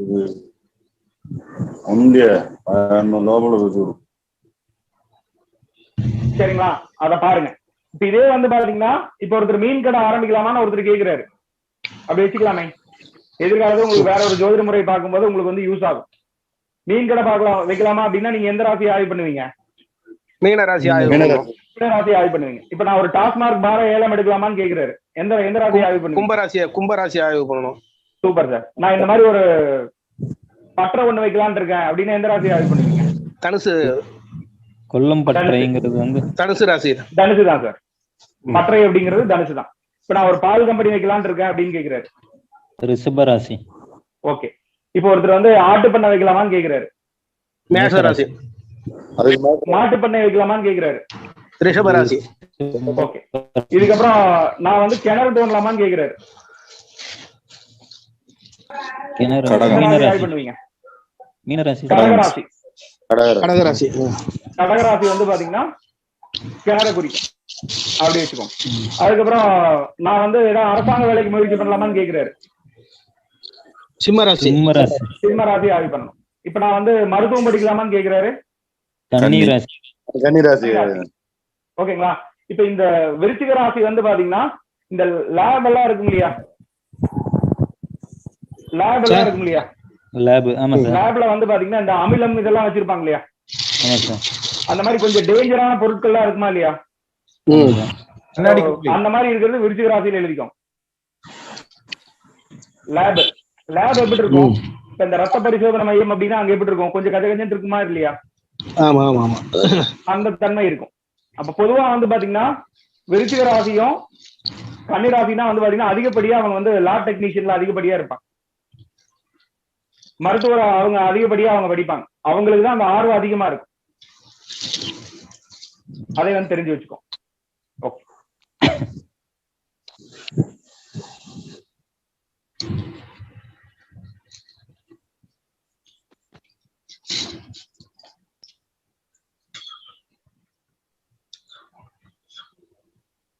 இப்ப நான் பேங்க் லாக்கர்ல வந்து சேமிச்சு வைக்கலாமான்னு கேக்குறேன். என்ன ராசி பாப்பீங்க? கும்பராசி. கும்பராசி. கும்பம் தானே லாக்கர். ஓகே. அப்போ நீங்க இதை வந்து பாத்தீங்கன்னா லாஜிக்கா ஃப்ரேம் பண்ணி இப்ப நீங்க தான் திருப்பி பாத்தீங்களா? எழுதுனது திருப்பி பாத்தீங்களா? இல்ல சார், எல்லாமே உங்க மைண்ட்ல தான் இருக்கு. ஆமா சார். அப்போ உங்களுக்கு என்னைக்குமே அழியாத மாதிரி உங்களுக்கு வந்து பதிஞ்சிருக்கு மைண்ட்ல. அதான உண்மை? உண்மை சார். அப்ப அந்த மாதிரி நீங்க படிச்சிட்டீங்கன்னா எல்லா விஷயத்தையுமே அதே மாதிரி கண்ணோட்டத்திலேயே நீங்க படிச்சீங்க அப்படின்னா உங்களுக்கு நல்லா புரிய ஆரம்பிச்சிடும், பதிய ஆரம்பிச்சிடும் மைண்ட்ல. உங்களுக்கே ஒரு நம்பிக்கை கிடைக்கும். ஜோதிட துறையில ஒரு சாதிக்கணும் அப்படிங்கிற ஒரு நம்பிக்கை கிடைக்கும். அதை நான் வந்து உங்கள்கிட்ட பகிர்ந்துக்கிறேன். ஓகே. இப்ப நம்ம வந்து இந்த ராசியுடைய வடிவத்தை வச்சு எப்படி வந்து குணாதிசயங்களை வந்து எடுக்கிறது அப்படிங்கறத நம்ம வந்து பார்க்கலாம். சரிங்களா? மேஷராசியுடைய வடிவம் என்னன்னு சொல்லியிருந்தோம்? ஆடு.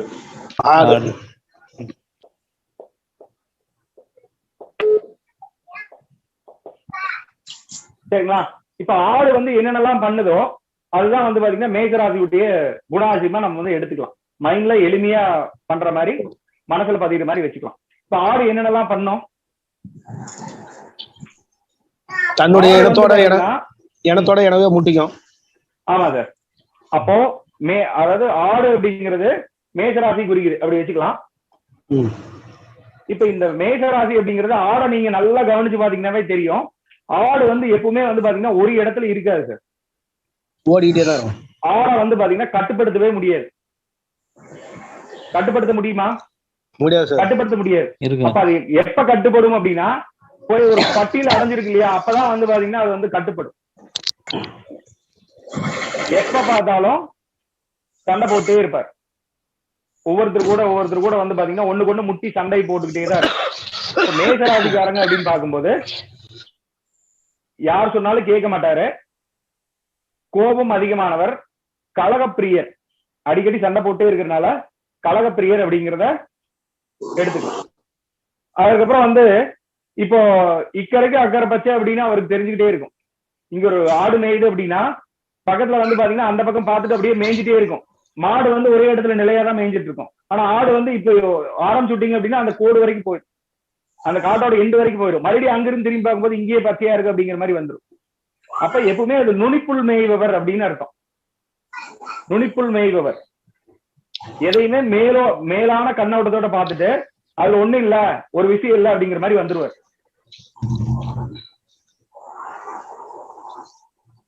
எப்படி லாஜிக்கா வருது பாத்தீங்களா? வருது சார். நுனிப்புள் மேய்பவர் சொல்லுவாங்க இல்லையா, அவன் நுனிப்புள் மேய்ஞ்சு சொல்லிட்டு இருக்காங்க. அப்ப அந்த மாதிரி அமைப்பு சொல்லும் போது மேஷராசி வந்து வெளிப்படுது அப்படிங்கறது நீங்க வந்து தெரிஞ்சுக்கலாம்.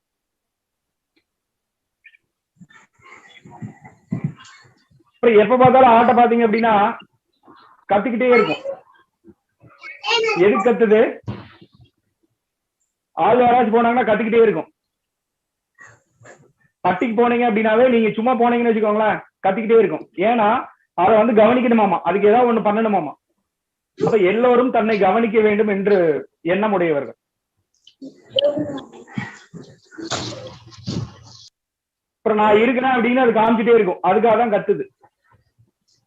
அப்ப தன்னை எப்பவுமே வந்து முன்னிலைப்படுத்தி நிறுத்தணும் அப்படிங்கறத அவரு நினைச்சுக்கிட்டே இருப்பார்.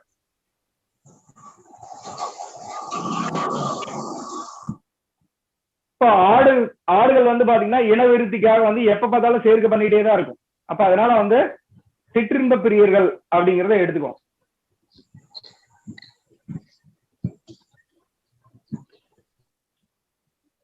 சிற்றின்ப பிரியர்கள் அப்படிங்கறத எடுத்துக்கோங்க. அதுக்கப்புறம் இப்போ ஒரு ஆடு வெட்டுறதை வந்து தேர்ந்தெடுப்பாங்க. எப்படி தெரியுங்களா? எந்த ஆடு நல்ல ஆக்டிவா இருக்கோ அந்த ஆடை வந்து தேர்ந்தெடுத்து வெட்டிடுவாங்க.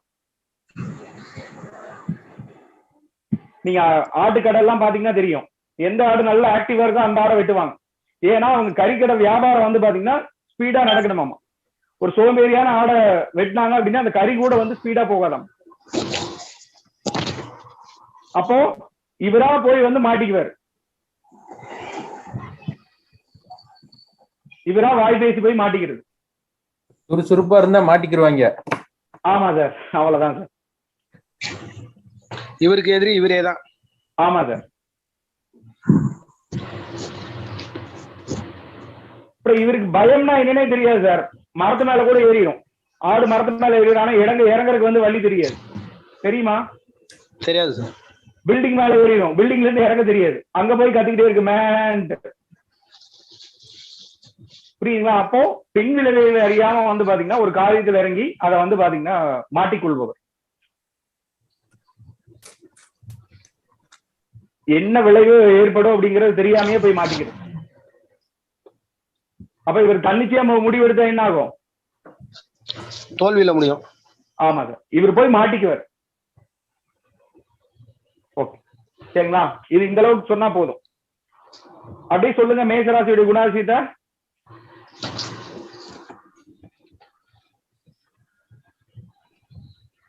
தெரிஞ்சது சொல்லுங்க, படிச்சது மட்டும் சொல்லுங்க, எழுதுனது சொல்லாதீங்க. படிச்சதை மைண்ட்ல இருக்கிறது சொல்லுங்க. பின் விளைவில் அறியாதவர்கள். ஆமா சார். மேசராசிகள் உள்ளவர் பயமறியாதவர்கள். ஆமா சார். தனக்கு தானே தன்னுடைய வாயாலே தானே கெடுத்து கொண்டுவார்கள். ஆமா சார். எந்த காரியமும் முன்கூட்டியே செயல்பட்டு பின் விளைவு அறியாமலே போய் அந்த செயல்ல மாட்டிக்கொள்வார்கள். துணிச்சல் மிக்கவர்கள், பயமறியாதவர்கள். அவசர குணமும் அவருக்கு இருக்கு. சண்டை போடுவார்கள், கலக பிரியவர்கள், சிற்றின்ப பிரியர்கள். அதாவது முன் யோசனை இன்றி காரியத்தில் ஈடுபடுறாரு இல்லையா, அவசர கொடுக்கன்னு கூட சொல்லிடலாம். தயாரா இருப்பார். முதல்ல இப்போ இவர் வந்து ஊருக்கு ரெடி ஆறாரு அப்படின்னா அவர் தயாரா இருப்பார். முன்னாடியே ஒரு வாரம் முன்னாடியே தயாரா இருப்பார். முன்னாடியே ரெடி ஆகுது, ப்ரீ பிளான் ஆகுது. எப்பவுமே தயாரா ரெடி அப்படிங்கிற மாதிரி நின்றுகிட்டே இருப்பாங்க. சரிங்களா? இந்த அளவு குணாதிசயம் தெரிஞ்சா போதுமா இல்லையா? மேசராசி பத்தி சொல்லிடுவீங்களா இல்லையா? சார், இதை பிரகிருதி நாடுகள் எப்படி பயன்படுத்துறது அப்படிங்கிறது நம்ம இப்ப இன்னைக்கு கடைசியில பார்ப்போம். சரிங்களா? ஓகே. அடுத்தது வந்து ரிஷப ராசிக்கு வந்து மாடு வந்து கொடுத்து வச்சிருக்காங்க. இப்போ இந்த மாடு வந்து மாட்டுக்கு என்னென்ன குணாதிசயங்கள் இருக்கு? மாட்டை நல்லா கவனிங்க. அதுக்கு வந்து ஏதாவது ரொம்ப கேக்குமா? அதுக்கு ஏதாவது ஆசைப்படுமா? ஆசைப்படாது சார். நம்ம என்ன வேலை வச்சாலும் தோல் மேல வச்சாலும் செய்யுமா? உழைப்பாளிகள், கடினமான உழைப்பாளி. கடினமான உழைப்பாளி என்ன வேலை செஞ்சாலும் அது அப்படியே வந்து இது பண்ணிக்கிட்டே தான் இருக்கு.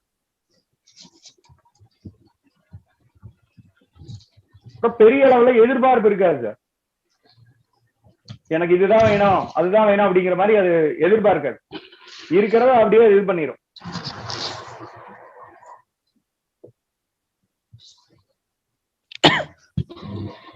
அப்புறம் மாடு ஆரம்ப காலத்துல வந்து பாத்தீங்கன்னா கிராமப்புறங்கள்ல பாத்தீங்கன்னா ஒரு வீட்டுல வந்து எவ்வளவு மாடு இருக்கோ அவ்வளவு கௌரவம் இருக்கு அவருக்கு அப்படிங்கறத தெரிஞ்சுக்கலாம். அப்போ இவங்க எப்பவுமே வந்து பாத்தீங்கன்னா குடும்ப கௌரவத்தை நினைச்சுக்கிட்டே இருப்பாங்க. குடும்ப கௌரவத்தில் அக்கறை உள்ளவர். பந்த மாசத்துக்காக அடிமையாவார்கள். பந்த மாசத்துக்கு வந்து அடிமையாவார்.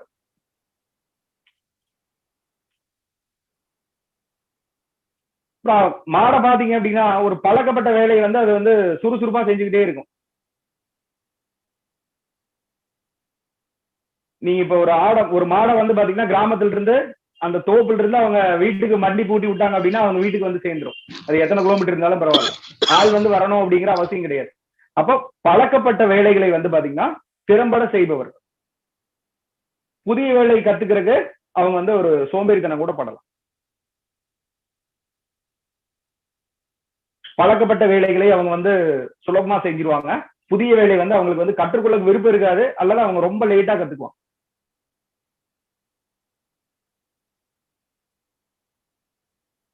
அப்புறம் எப்பவுமே மாடெல்லாம் பாத்தீங்கன்னா ரொம்ப பொறுமையா தான் இருக்கு சார். பொறுமையானவர்கள், நிதானமானவர்கள்.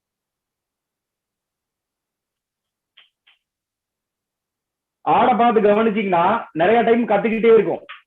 மாடை வந்து சும்மா ஒரு டைம் கத்தும், மா அப்படிங்கிற மாதிரி ஒரு டைம் வந்து கத்தும், அல்லது ஒரு 2 டைம் கத்தும். அதை புரிஞ்சுக்கும். அப்போ இந்த ரிஷபம் அப்படிங்கிறது வந்து பாத்தீங்கன்னா ஆரம்ப காலத்துல வந்து பாத்தீங்கன்னா செல்வந்தர்கள் மட்டுமே வந்து வளர்த்து வந்துட்டு இருந்தாங்க. செல்வமா இருந்தாதான் இந்த மாடுக்கு வந்து பாத்தீங்கன்னா செல்வம் அப்படிங்கிற ஒரு பேர் இருக்கு, தனம் அப்படிங்கிற ஒரு பேர் இருக்கு.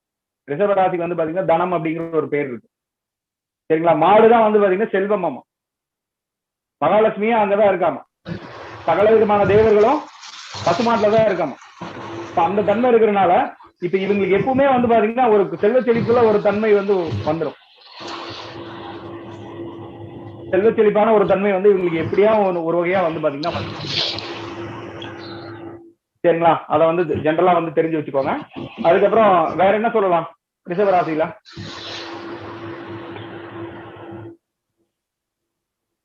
அதாவது இவங்களுக்கு வந்து பாத்தீங்கன்னா இப்போ ஒரு சிலர் வந்து ஒரு சில நூல்கள் எல்லாம் படிக்கும் போது எப்படி இருக்கு அப்படின்னா ரிஷபராசி வந்து பாத்தீங்கன்னா சுக்கிரனோட ராசி, அதனால இவங்க வந்து சிற்றின்ப பெரியர்கள் அப்படிங்கிற மாதிரி சொல்லிட்டு இருக்காங்க. அந்த மாதிரி அவங்க வந்து எடுத்துக்க கூடாது. என்ன காரணம் அப்படின்னா தன்னுடைய விருத்தி காலம், இன விருத்தி காலத்தை தவிர மற்ற காலத்துல வந்து அது சேர்க்கை பெறதே கிடையாது. பசுமாடு வந்து பாத்தீங்கன்னா சேராது. புரியுங்களா? தாம்பத்திய காலத்தை தவிர அந்த இனப்பெருக்க காலம் வரும் இல்லையா, அந்த சமயத்துல சேர்றதை தவிர வேற அந்த பக்கம் திருப்பி அது வந்து யோசிச்சு பார்க்க. அப்ப அந்த அமைப்பில் இருக்கிறதுனால இது வந்து பாத்தீங்கன்னா தாம்பத்திய அதிகம் அப்படிங்கறத நீங்க எடுத்துக்க வேண்டாம். லிமிட்டா இருப்பாங்க, அளவா இருப்பாங்க, எதுலையுமே வந்து அளவா இருப்பாங்க அப்படிங்கறத ஜென்ரலா வந்து தெரிஞ்சு வச்சுக்கோங்க. ஓகே. அடுத்தது மிதுனம் அப்படிங்கிறது இரட்டையரை வந்து குறிக்குது. இந்த ரிசர்வத்திலேயே இன்னொரு பாயிண்ட் எழுதிக்கோங்க. எப்பவுமே அதுக்கு நீங்க மாடு காலையில போயிட்டு சாயந்தரம் மேய்ஞ்சிட்டு வந்துட்டு வச்சுக்கோங்களேன், அது என்ன பண்ணும் அப்படின்னா அசை போட்டுக்கிட்டே இருக்கும். பாத்துருக்கீங்களா? பாத்துக்கலாம். என்னென்ன வேணுமோ எல்லாத்தையுமே சாப்பிட்டுரு சார். என்னென்ன கிடைக்குதோ டக்கு டக்குன்னு சாப்பிட்டுரும். தேவையில்லாதெல்லாம் அசை போட்டு அதை வெளியே வந்து துப்பிடும். இதுக்கு என்ன குணாதிசயமா சொல்லலாம்? அதாவது கடந்த கால சிந்தனைகளை கடந்த கால நினைவுகளை நினைத்து பார்ப்பவர்கள். ஒருத்தவங்க பேசுவாங்க இல்லையா, எங்க தாத்தா அப்படி இருந்தாரு, எங்க பாட்டி அப்படி இருந்தாங்க அப்படிங்கிற மாதிரி அந்த கடந்த கால சிந்தனையில நினைச்சு பார்ப்பான். இப்ப நன்மை தீமைகளை வந்து பாத்தீங்கன்னா அலசி ஆராய்பவர்கள். இது செஞ்சா நன்மை, இது செஞ்சா தீமை அப்படிங்கிறத அலசி பார்ப்பாங்க.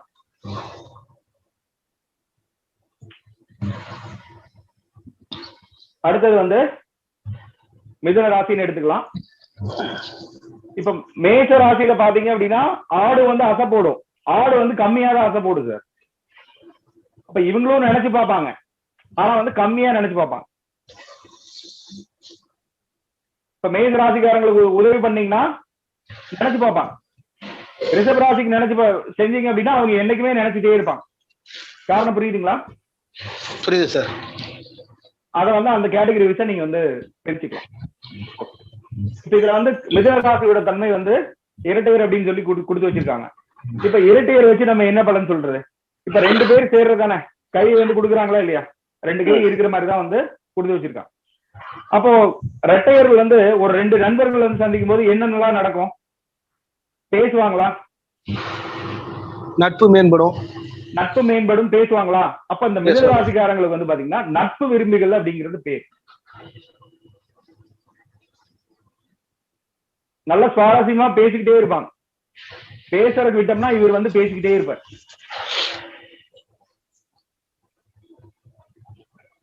துணை தேடுபவர்னு பேரு சார். புதனுக்கு வந்து பாத்தீங்கன்னா துணை தேடுபவர்னு பேரு. அப்ப துணை வந்து எப்ப தேவை? ஒரு பேச்சு துணைக்காக ஆள் வேணும்னு கேட்பாங்களா இல்லையா? அப்ப அந்த அமைப்புல வந்து பாத்தீங்கன்னா இவர் அதாவது ஒரு பயந்த சுபாவம் உடையவர், பயந்த சுபாவம் உடையவர், நகைச்சுவை பிரியர், எப்பவுமே கலகலப்பா நகைச்சுவையா பேசுவாரு, கலகலப்பானவர் அப்படிங்கறத எடுத்துக்கலாம், நகைச்சுவை பிரியர் அப்படிங்கறத எடுத்துக்கலாம்.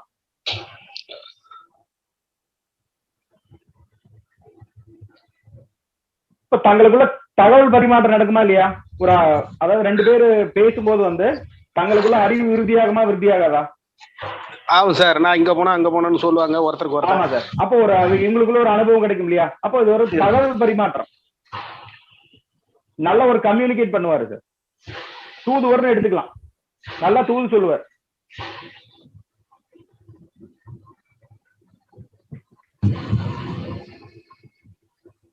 இது வந்து நாகரிகம் வளர்ந்த இடம் சார், அதனால இவர் நல்லா ஜென்யூனா இருப்பார். மிதுன ராசிக்காரங்களை பாத்தீங்கன்னா, மிதுன ராசியோ மிதுன லக்னத்தோ நீங்க பாத்தீங்க அப்படின்னா நல்லா ஜென்யூனா இருப்பாங்க, ஜென்டில்மேன் அப்படின்னு. ஆனா பயந்த சுபாவம் இருக்கும். யாராவது ஒருத்தங்க அவங்க தனியா இயங்க சொன்னா இயங்க முடியாது. இவர் கூட யாராச்சும் ஒருத்தர் சப்போர்ட்டுக்கு ஒரு ஆள் வேணும். இப்ப நம்மளுக்கு யோசிச்சு பாருங்க, இப்போ எங்கேயோ ஒரு தனியா போறோம்னு வச்சுக்கோங்களேன், தொலை தூரம் போறோம், நம்மளுக்கு ஒரு கூட ஒரு ஆள் இருந்தா நல்லா இருக்குமா இருக்காதா?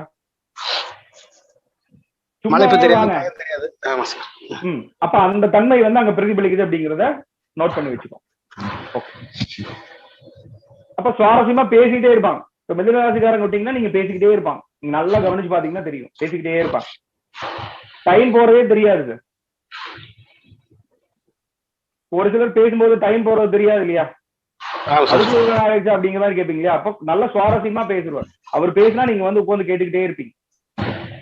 ஓகே, அடுத்தது வந்து கடகராசி. கடகம் அப்படிங்கிறது நண்டுவை குறிக்கும். நண்டு பாத்தீங்க அப்படின்னா, இப்போ ஒரு தாய் நண்டு இருக்குன்னு வச்சுக்கோங்களேன்,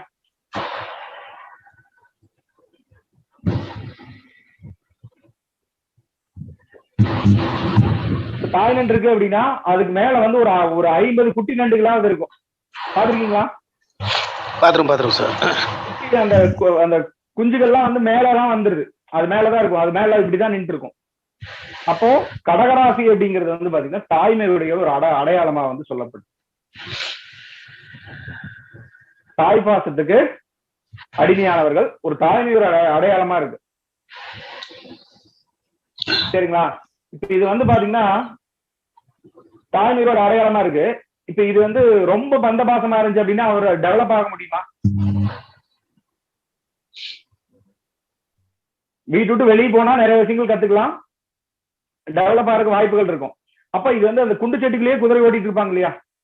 அதாவது தன்னுடைய பழக்க வழக்கங்களை வந்து பாத்தீங்கன்னா மாற்றிக்கொள்ள விரும்பாதவர்கள், வெளி உலகம் அறியாதவர், வெளி உலகம் அப்படி எடுத்துக்கலாம் சார். பட் வந்து தன்னுடைய பழக்க வழக்கத்துல அதுல இதே போது நல்லாதான் இருக்கும் அப்படிங்கிற மாதிரி அவங்க வந்து நினைச்சுக்கோங்க, திருப்திப்படுத்துவாங்க. ஆமா சார், அவங்களுக்கு அது இருக்கிற இடத்துலயே வந்து ஒரு திருப்தி அடைஞ்சிருவாங்க. இதுக்கப்புறம் இப்போ ஒரு நீங்க நண்டு இருக்கிற இடத்த பாத்தீங்க அப்படின்னா, இப்போ ஒரு நண்டு மேல வர ட்ரை பண்ணிச்சுன்னு வச்சுக்கோங்க, இன்னொரு நண்டு அதை காலை பிடிச்சி இழுத்துக்கிட்டே இருக்கும். இழுத்துக்கிட்டே இருக்குமா இருக்காதா? ஆமா சார்.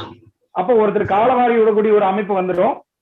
அதுக்கப்புறம் ஏதோ ஒரு ரீதியா வந்து பாத்தீங்கன்னா இன்னொருத்தரை மிந்தி நான் வந்து முன்னேறி போகணும், இன்னொருத்தரை பீட் பண்ணணும் அப்படிங்கிற ஒரு எண்ணம் வந்து இருந்துகிட்டே இருக்கும்.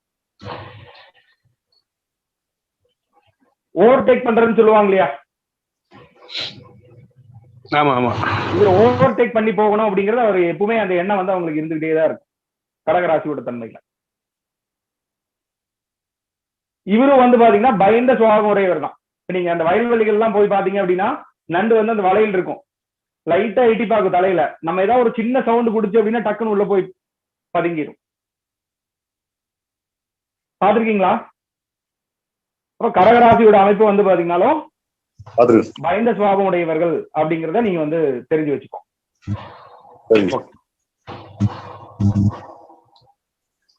இவருக்கு அந்த ஒரு சிலர்லாம் பார்க்கும்போது வந்து பாத்தீங்கன்னா பொறாமை குணம் அவங்களுக்கு இருக்கும், இயல்பாகவே வந்து பாத்தீங்கன்னா வந்துடும். சரிங்களா? அதையும் வந்து ஜென்ரலா வந்து தெரிஞ்சு வச்சுக்கோ. ஓகே. அப்புறம் இப்போ அதாவது இவங்க வந்து இவங்களை பத்தி பேசிக்கிட்டே இருப்பாங்க சார். தற்பெருமை மிக்கவர்கள். புரியுதுங்களா? இப்போ ஒரு நண்டு இருக்குன்னு வச்சுக்கோங்க, இப்படி பார்த்தா இல்லையா இந்த போட்டோல, இப்போ ஒரு நண்டு மேலதான் இன்னொரு நண்டு இருக்கா, இப்ப அத வந்து பாத்தீங்கன்னா அதுக்கு மேல ஏறதுக்கு வந்து ட்ரை பண்ணிக்கிட்டே இருக்கும். புரியுங்களா? அந்த ஒன்ன விட ஒண்ணு மேல ஏறணும் அப்படிங்கிற ஒரு அமைப்புலயே தான் இருக்கும். அப்ப யாரோ ஒருத்தர் வந்து பீட் பண்ணி ஒரு மேல வரணும் அப்படிங்கிற மாதிரி இருக்கும். அப்ப அந்த மாதிரி வரும்போது இன்னொருத்தர் பிடிச்சி கீழே விட்டுருவார். இப்படி நல்ல கடகராசிக்காரன் கவனிச்சு பாத்தீங்கன்னா இவங்க நல்லா மேலேறி வரும்போது டபக்குன்னு வேற யாரோ ஒருத்தர் காலை வாரி விட்டுருவாங்க. அந்த மாதிரி நிறைய நடக்கும். அதை வந்து புரிஞ்சு வச்சுக்கோங்க.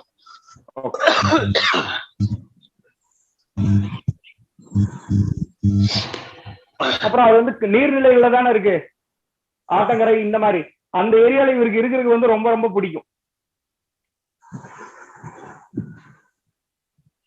அவர் வந்து பாத்தீங்கன்னா நீச்சல் அடிக்கிறதுக்கு ரொம்ப பிரியப்படுவாரு.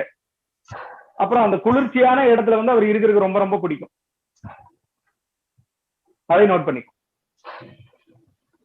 அடுத்தது வந்து சிங்கம். சிம்மராசி வந்து பாத்தீங்கன்னா சிங்கத்தை குறிச்சு வச்சிருக்கு.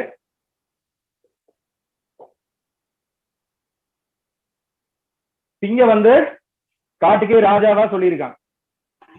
இருக்கா இல்லைங்களா? அதோட விட பெரிய விலங்கெல்லாம் இருக்கு. ஆனா சிங்கத்துக்கு தான் வந்து ராஜாவா இருக்கு. அப்போ எல்லார்ட்டையும் வந்து பாத்தீங்கன்னா நிர்வாகம் பண்ணணும். நிர்வாகத்திறன், தன்னை முதுமைப்படுத்திக்கிறது. ஆமா சார், தன்னை முதுமைப்படுத்திக்கிறது. எல்லாத்தையும் வந்து அந்த அதாவது எப்படி சொல்றது, எல்லாத்தையும் வந்து பாத்தீங்கன்னா அரவணைச்சு போகணும் அப்படிங்கிற ஒரு அமைப்பு வந்து பாத்தீங்கன்னா சிம்மத்துக்கு வந்து உண்டு. இதுக்கப்புறம் சிம்மத்துடைய தன்மை என்ன அப்படின்னா, நாளைக்கு அப்படிங்கிற ஒரு உணவு வந்து பாத்தீங்கன்னா அதை வந்து சேர்த்து வைக்காது. அது எல்லா விலங்குகளுக்குமே வந்து பாத்தீங்கன்னா இறை கிடைக்குமா கிடைக்காதா அப்படிங்கிறதுலாம் நம்பிக்கையே இருக்காது. அதுக்கெல்லாம் கிடைக்கிறத அப்படியே சேமிச்சு வச்சுக்கும். இந்த சிம்மத்துக்கு வந்து பாத்தீங்கன்னா சேர்த்து வைக்கக்கூடிய வழக்கம் வந்து இருக்காது சார். நாளைக்கு நம்ம போறோம், இறை கிடைக்கும், கண்டிப்பா வந்து நம்ம பயன்படுத்திக்கலாம் அப்படிங்கிற மாதிரி தான் வரும். அதுக்கப்புறம் பசி இல்லாதப்ப அது வந்து சாப்பிடவே சாப்பிடாது. பசி இல்லாதப்போ சிம்மம் வந்து சாப்பிடவே சாப்பிடாது. சிங்கம் வந்து சாப்பிடு, நீங்க பாத்தீங்கன்னா கூட தெரியும், டிஸ்கவரியில பாத்தீங்கன்னா தெரியும், டிஸ்கவரி சேனல் பாத்தீங்கன்னா சிங்கம் வந்து பாத்தீங்கன்னா படுத்துட்டே இருக்கும், பக்கத்துல மான் எல்லாமே போய் விளையாண்டே இருக்கும், அது ஒண்ணுமே கண்டுக்காது, அது பாட்டுக்கு அமைதியா தான் இருக்கும். அப்ப அது ரெஸ்ட்ல இருக்குன்னு அர்த்தம். புரியுதுங்களா? அப்ப அந்த சிம்மராசியோட தன்மை இருந்துச்சு அப்படின்னா என்ன சொல்லலாம், நல்ல நிர்வாகத்திறமை இருக்கும். சிம்மத்துக்கு வந்து ஒரு இறக்க குணம் வந்துடும். சிம்மத்துக்கு வந்து ஒரு இறக்க குணம் வந்து இயல்பாவே வந்துடும். அது வேற ஏதாவது ஒரு விலங்கு வந்து பாத்தீங்கன்னா கர்ப்பிணியான ஒரு விலங்கு இருந்துச்சுன்னா அது வந்து பாத்தீங்கன்னா அது வேட்டையாடாது, விட்டுரும். பாத்துருப்பீங்க அந்த டிஸ்கவரியில எல்லாம் பாத்தீங்கன்னா உங்களுக்கு தெரியும் ஒரு கேரக்டர் எல்லாம் எப்படி அப்படிங்கறது புரியும். இந்த சிம்மத்துக்கு வந்து பாத்தீங்கன்னா சிம்மத்துக்கு வந்து என்ன பண்ணோம் அப்படின்னா உங்களுக்கு பெரும்பாலும் வந்து இது வந்து கடந்த காலத்தை வந்து நினைச்சு பார்த்துக்கிட்டே தான் இருக்கும். அப்ப எப்பவுமே ஒரு விழிப்புணர்வு இருந்துகிட்டே இருக்குது. ஏன்னா ஒரு சிங்கம் இருக்கு அப்படின்னா, இப்போ ஒரு காட்டுல ஒரு சிங்கம் இருக்குன்னு வச்சுக்கோங்களேன், அது போட்டியா இது தன்னோட எல்லையை வந்து வரையறுத்து வச்சுக்கும், அதோட ஆளுமையில வந்து அது வச்சுக்கும். வேற ஏதாவது ஒரு சிங்கம் வந்துச்சுன்னா இது போய் சும்மா ரவுண்டிங் போய் பார்த்துக்கிட்டே இருக்கு சார், இது ஃபுல்லா போய் பார்க்க வேற யாராவது வந்திருக்காங்களா அப்படின்ட்டு. எப்பவுமே அந்த விலங்குகள் வந்து பாத்தீங்கன்னா தன்னுடைய சிறுநீரகத்தின் மூலியமா வந்து பாத்தீங்கன்னா அந்த எல்லையை வந்து மார்க் பண்ணி வச்சு கேள்விப்பட்டிருக்கீங்களா? அதோட எல்லை வந்து மார்க் பண்றதுக்காக சிறுநீர் கழிச்சு வச்சிரும். இப்ப நீங்க உங்க ஏரியால அந்த நாய்கள்லாம் இருக்குன்னு பாத்தீங்கன்னாவே இந்த நாய்கள் வந்து சிறுநீரகத்தின் மூலியமா வந்து தன்னுடைய எல்லை மார்க் பண்ணும். பாத்திருக்கீங்களா? நம்ம எங்க வந்திருக்கோம், எப்படி வந்தோம் போனோங்கிறதுக்கு தெரியறதுக்காகவே. அப்படின்னு கிடையாது, அதுவும் இருக்கு ஒரு காரணம். அதுக்கப்புறம் வந்து இந்த இடத்துல நான் இருக்கேன் அப்படிங்கிற மாதிரி அதை வந்து இது பண்ணி வச்சு அடுத்த நாய்க்கு எச்சரிக்கை கொடுக்குற மாதிரி. அடுத்த நாய்க்கு நான் இருக்கேன்டா இங்க அப்படிங்கிற மாதிரி அது வந்து எச்சரிக்கை கொடுக்கும். அதே மாதிரி விலங்குகளுக்கு எல்லாத்துக்குமே அந்த தன்மை உண்டு. அதுல சிங்கத்துக்கு குறிப்பாங்க. அப்ப சிங்கத்திட்ட வந்து பாத்தீங்கன்னா அதாவது என்ன பண்ணுது, தனிமையா இருக்கிறதுக்கு அதுக்கு வந்து ரொம்ப ரொம்ப விருப்பம். தனிமையா தான் இருக்கும், டாப்ல தான் இருக்கும், உயரமா இருக்கணும் அப்படிங்கறது நினைக்கும், டாப்ல இருக்கணும் அப்படிங்கறது நினைக்கும். மலைகள்ல போனாலும் சும்மா சாதாரண இடத்துல இருக்காது, போய் நல்லா ஒரு பாறை மேல போய் நின்றுக்கும். கோயில்ல போனீங்கனாலும் அப்படியே அமைதியா வந்து இருக்கும். புரியுதுங்களா? இந்த மாதிரி இருக்கு. இதுக்கப்புறம் வந்து சிங்கத்துக்கு வந்து பாத்தீங்கன்னா தனியா போய் பெருசா வேட்டையாடாது சார், பெண் சிங்கங்கள் தான் வந்து வேட்டையாடக்கூடிய ஒரு அமைப்பு வந்து உண்டு.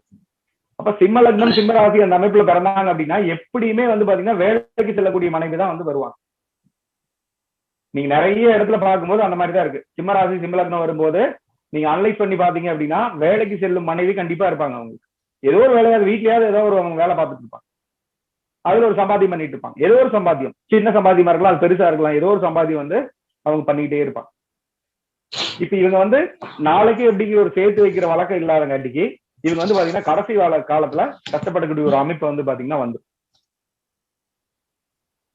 புரியுதுங்களா? அதனால நீங்க சிம்மராசியில யாராவது ஒருத்தங்க ஜாதகம் பார்க்க வந்தாவே என்ன பண்ணணும் அப்படின்னா, சார் நீங்க ஏதாச்சும் ஒரு எதிர்காலத்துக்கு ஏதாச்சும் திட்டம் வச்சிருக்கீங்களா சார், அதனால கொஞ்சம் ஏதாவது ஒண்ணு காசை வந்து சேமிச்சு வைங்க அப்படிங்கிற ஒரு அடிப்படையை வந்து நீங்க சொல்லி கொடுக்கணும் அவங்களுக்கு. இந்த காரணம் புரியுதுங்களா எதுக்காக சொல்ல வர்றேன் அப்படின்ட்டு? ஏன்னா கடைசி கால சிங்கங்கள்லாம் வந்து பாத்தீங்கன்னா என்ன பண்ணோம் அப்படின்னா கடைசி காலத்துல எல்லாம் சாப்பாடே கிடைக்காது. பாத்துட்டீங்கன்னா தெரியும். நிறைய நபர்களை நான் வந்து பாக்குறேன், கடைசி காலத்துல அப்படியே எல்லாம் நல்லா வாழ்ந்துருப்பாங்க, திடீர்னு வந்து பாத்தீங்கன்னா அவங்களுக்கு ஒண்ணுமே இல்லாத மாதிரி ஒரு வெறுமையில இருக்கிற மாதிரி. இப்ப அந்த பெரும்பாலானவர்கள் வந்து பாத்தீங்கன்னா இந்த முதியோர் இடத்துல எல்லாம் போயிடுவாங்க இல்லையா, ஆதரவற்ற தனியா விட்டுருவாங்க இல்லையா, அவங்க எல்லாம் வந்து பாத்தீங்கன்னா பெரும்பாலும் சிம்மராசியில தான் இருக்கிறவங்களா இருப்பாங்க. நீங்க பாத்தீங்கன்னா தெரியும். ஏன்னா அது ஒரு ரிசர்ச் எடுத்து பார்த்தங்காட்டி தான் எனக்கு தெரிஞ்சது, அதுக்காக சொல்றேன் உங்களுக்கு. சரிங்களா? அதை வந்து தெரிஞ்சு வச்சுக்கோ. ஓகே.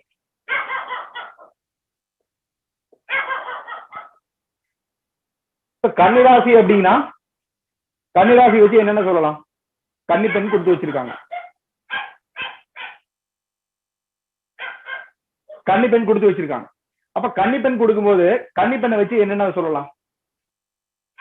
கன்னி பெண் அப்படிங்கிறது அவங்க எப்படி இருப்பாங்க? தன்னை அழகாக வந்து காமிக்கணும், நான் வந்து அழகா இருக்கிறேன் அப்படிங்கிற மாதிரி அவங்க வந்து எப்பவுமே வந்து அலங்கார பிரியர்களா இருப்பாங்க. இருப்பாங்களா இல்லையா? இருப்பாங்க. கன்னி ராசியில ஒருத்தங்க இருந்தாங்கன்னா அவங்க வந்து ஒருத்தங்க அலங்கார பிரியரா இருப்பாங்க. அப்புறம் நகைச்சுவை பிரியர்கள் பாத்தீங்கன்னா கலகலன்னு பேசினா சொல்றேன். ஆமா சார், கலகலப்பு. அவங்களும் வந்து நல்லா நகைச்சுவையா இருப்பாங்க. அவங்க இருக்கிற இடமே டைம் போறதே தெரியாது அவங்களுக்கு. கவர்ச்சியா பகட்டா ட்ரெஸ் போடுறவங்க. இப்ப யாராவது ஒருத்தங்க நல்ல ட்ரெஸ் போட்டா அவங்க பாக்கணும்னு தோணும் இல்லையா, நல்ல ஒரு பகட்டான ஒரு ட்ரெஸ் எடுப்பாங்க இல்லையா, அப்ப நீங்க பாத்துடலாம். இப்ப நீங்க ஒரு 10 பேர் இருக்கிற இடத்துல நல்ல ஒரு நீட்டா ஒருத்தர் ட்ரெஸ் பண்ணி நல்லா பாக்குற மாதிரி இருந்தாங்கன்னா அந்த ட்ரெஸ் வந்து பாக்குற மாதிரி இருந்துச்சுன்னா அவங்க கன்னிராசின்னு எடுத்துக்கலாம். கருப்பா இருக்கலாம், சிகப்பா இருக்கலாம், அதை பத்தி எல்லாம் பிரச்சனையே கிடையாது. ட்ரெஸ்ல வந்து பாத்தீங்கன்னா அவங்க நல்லா நேர்த்தியா வந்து தேர்ந்தெடுப்பாங்க. ட்ரெஸ்ஸுக்கு வந்து அவங்க முக்கியத்துவம் கொடுப்பாங்க, மேக்கப்புக்கு வந்து அவங்க முக்கியத்துவம் கொடுப்பாங்க. அதையும் புரிஞ்சுக்கும்.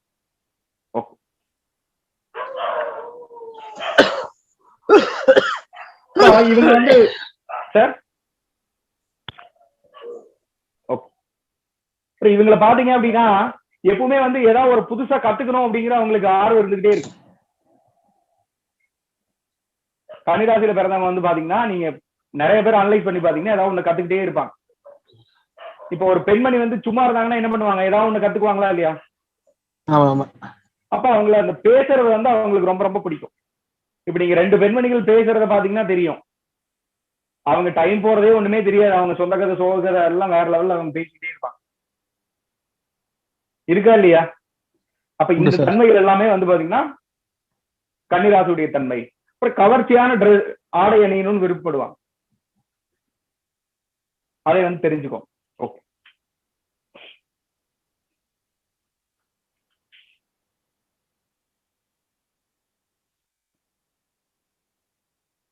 அடுத்து வந்து துளாராசி.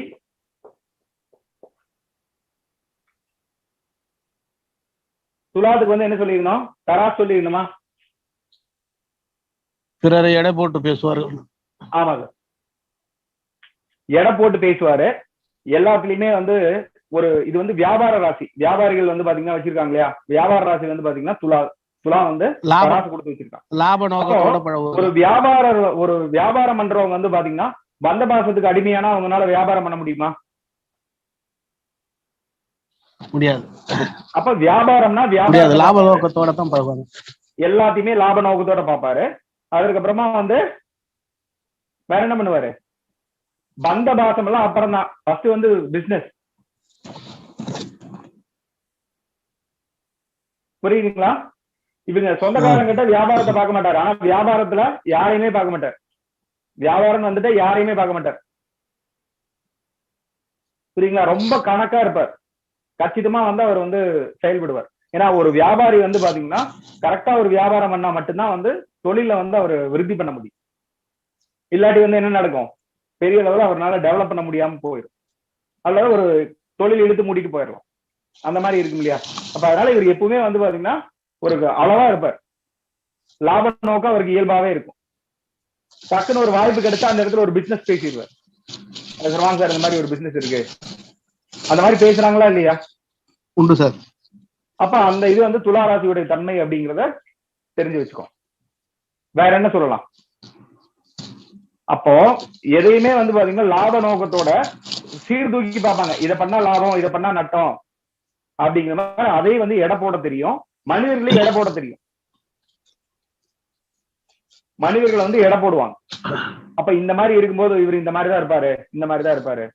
அப்ப கேட்டகரி வைஸா பிரிச்சுதான் அவங்களே பழகுவாங்க. புரியுங்களா? இப்ப அடிக்கடி அதிகப்படியான பிசினஸ் பண்ணுவாங்க இல்லையா, ஒரு மாத்திக்கிட்டே இருப்பாங்க. டக்குன்னு இந்த பிசினஸ் பண்றாங்க, அந்த சிச்சுவேஷன் பிசினஸ் எல்லாம் பண்ணுவாங்க இல்லையா, சீசன் பிசினஸ் சொல்லுவாங்க. ஆமா ஆமா. அந்த சீசன் பிசினஸ்ல இவங்களுக்கு ரொம்ப ரொம்ப பிடிக்கும். புரியுதுங்களா? அதை வந்து தெரிஞ்சு வச்சுக்கோ. ஓகே.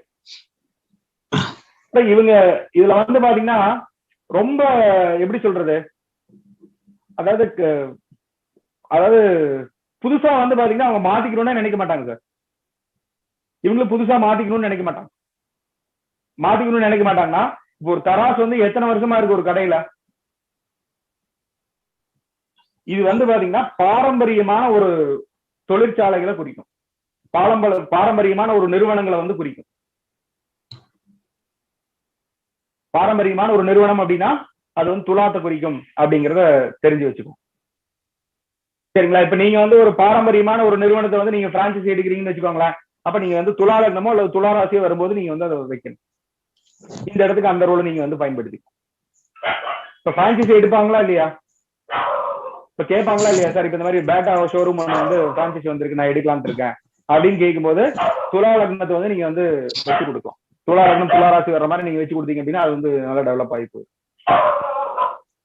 புரியுங்களா? அது வந்து பாரம்பரிய இடத்தை வந்து அது வந்து குறிக்கும் அப்படிங்கறத தெரிஞ்சு வச்சுக்கோ.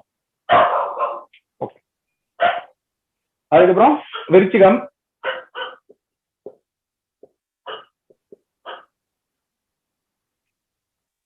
விருச்சிகத்துடைய தன்மை வந்து பாத்தீங்க அப்படின்னா, விருச்சிகம் அப்படிங்கிறது தேல்னு சொன்னோம் இல்லையா, தேலை வச்சு நம்ம என்ன சொல்லுவோம்?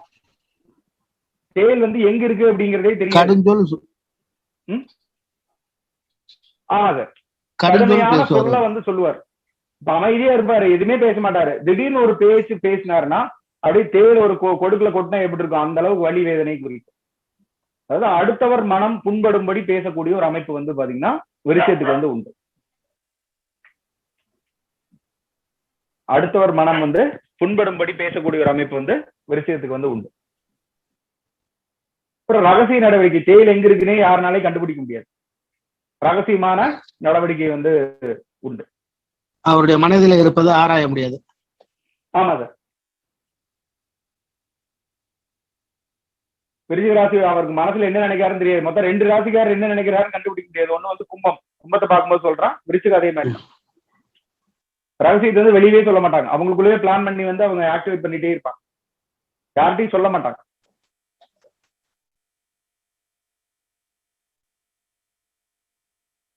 அதிகமா வந்து ஹார்ட் அட்டாக் வர்றவங்களுக்கு இந்த விருச்சிகத்துக்கு கும்பத்துக்கு தான் ஹார்ட் அட்டாக் வருது.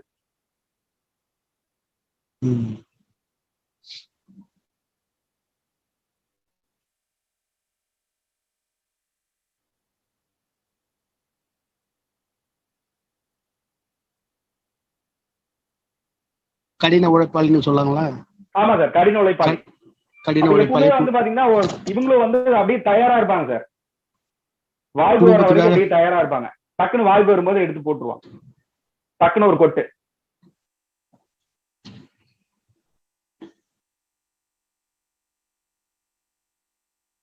இவங்களுக்கு இந்த நேரங்காலம் எல்லாம் தெரியாது சார்.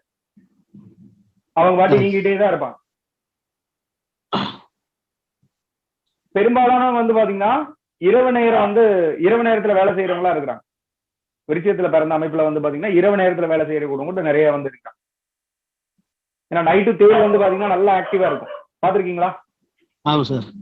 அப்ப அந்த விருச்சிகத்துடைய தன்மை வந்து இருக்கிறனால நல்லா ஆக்டிவா இருப்பாங்க. நைட் ஆச்சுன்னா அவங்களுக்கு நல்லா ஆக்டிவ் ஆயிரும். இதுக்கப்புறம் தேள் ஒரு டைம் கொட்டிருச்சு அப்படின்னாவே வந்து பாத்தீங்கன்னா அந்த கேன்சரவே அது வந்து குணப்படுத்துதான். புரியுதுங்களா? அதெல்லாம் வந்து இருக்கு, அதை வந்து தெரிஞ்சு வச்சுக்கோம். எப்படி சார்? அதாவது தேள் வந்து ஒரு டைம் கொட்டிருச்சு அப்படின்னா அந்த கேன்சர் கூட அது வந்து குணப்படுத்துதான். முல்லை முள்ளாதுன்னு சொன்னா இல்லையா? இப்ப கேன்சர் அப்படிங்கிறது ஒரு புற்றுநோய் தானே, அது வந்து ஒரு விஷத்தன்மை மாதிரி தானே பரவுது. அப்ப அந்த தேள் விஷம் வந்து பாத்தீங்கன்னா அது வந்து கேன்சருக்கு வந்து மருந்தா வந்து பயன்படுத்தாம். அது சரி.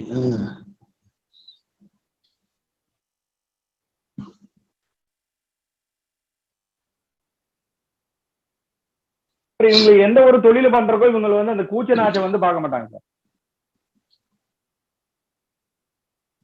இது செஞ்சா அது வந்து எப்படி சொல்றது, இப்ப நம்ம ஒரு விஷயத்தை செஞ்சோம்னு வச்சுக்கோங்களேன், அது வந்து ஐயோ ஏதாவது யாராவது ஏதாவது சொல்லுவாங்களோ அப்படிங்கிற மாதிரி நினைப்போமா இல்லையா? இவங்க அதை பத்தியில எதுவுமே கேர் பண்ண மாட்டாங்க. அவங்க நினைச்சதை வந்து செஞ்சுட்டே இருப்பாங்க, தாண்டோத்துத்தனமா செய்யறது. உணர்ச்சி வசப்படுவாங்க. ஆமா சார், அதான் உணர்ச்சி எடுத்து பேசினாருன்னா பேசிக்கிட்டே தான் இருப்பாரு, அவ்வளவுதான். வாங்க முடியாது, கேட்க முடியாது.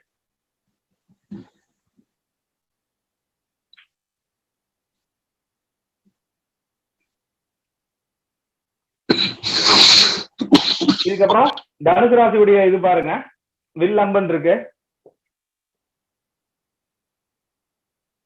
அது காலபுருஷனுக்கு 9ஆம் இடத்துல இருக்கு. அப்ப அந்த வில்லம்பு அப்படின்னு இருக்கிறதுனால ஒரு மனிதன் வந்து பாத்தீங்கன்னா மிருக நிலையில இருந்து மேக்சிமம் பாத்தீங்கன்னா மிருக நிலை அமைப்பில் இருக்கு இல்லையா, பெரும்பான்மையான ராசிகள் வந்து மிருகத்தன்மையில் இருக்கு இல்லையா. அப்போ ஒரு மனிதன் வந்து பாத்தீங்கன்னா மிருக நிலையிலிருந்து உயரான நிலையத்துக்கு, அதாவது தியானம் இதெல்லாம் மூலியமா இறைவனை அடையறதுக்கு உண்டான ஒரு மார்க்கத்தை வந்து பாத்தீங்கன்னா அடையறதுக்கு உண்டான இந்த வில்லம்பு அப்படிங்கிற தன்மை வந்து பாத்தீங்கன்னா கொடுத்து வச்சிருக்கான்.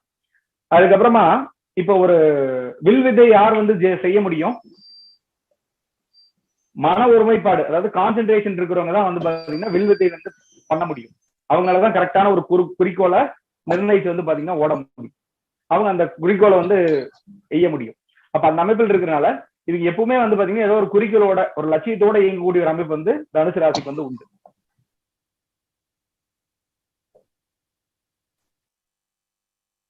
அப்ப இவங்க அந்த குறிக்கோளை நினைச்சு வந்து அவங்க வந்து எல்லா வகையான வேலைகளும் அதுக்கு தகுந்த மாதிரி அவங்க வந்து சாதகமா சூழலை வந்து உருவாக்கிக்குவோம்.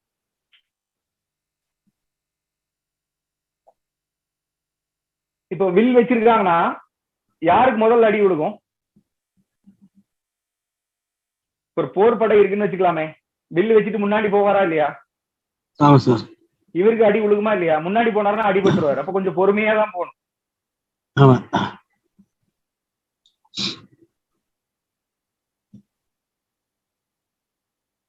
அப்புறம் வழிகாட்டி, அவர் தான் அந்த போர் படை தள்ளுபடி எல்லாத்தையும் கூட்டு போறதுனால, இந்த படைகளவே அவர் கூட்டு போறதுனால நல்ல ஒரு வழிகாட்டியா இருப்பார். 10 பேருக்கு தலைவனா இருப்பாரு. ஆமா சார். தலைவன் அப்படிங்கிறது சூரியன், இவர் வழிகாட்டின்னு எடுத்துக்கலாம்.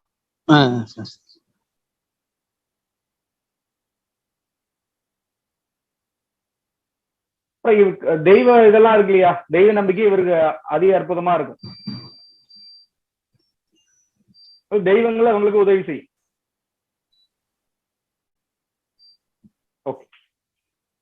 அப்போ இவர் வந்து பாத்தீங்கன்னா எப்பவுமே இவரு ஏதாவது ஒரு ஆயுதம் கையில வச்சுட்டே தான் இருப்பாரு சார். ஏதாவது ஒரு ஆயுதம் அவங்களுக்கு கையில இருக்கும், பாத்தீங்கன்னா தெரியும். அடிக்கடி இவங்க ஆயுதங்களை கையாண்டே இருப்பாங்க,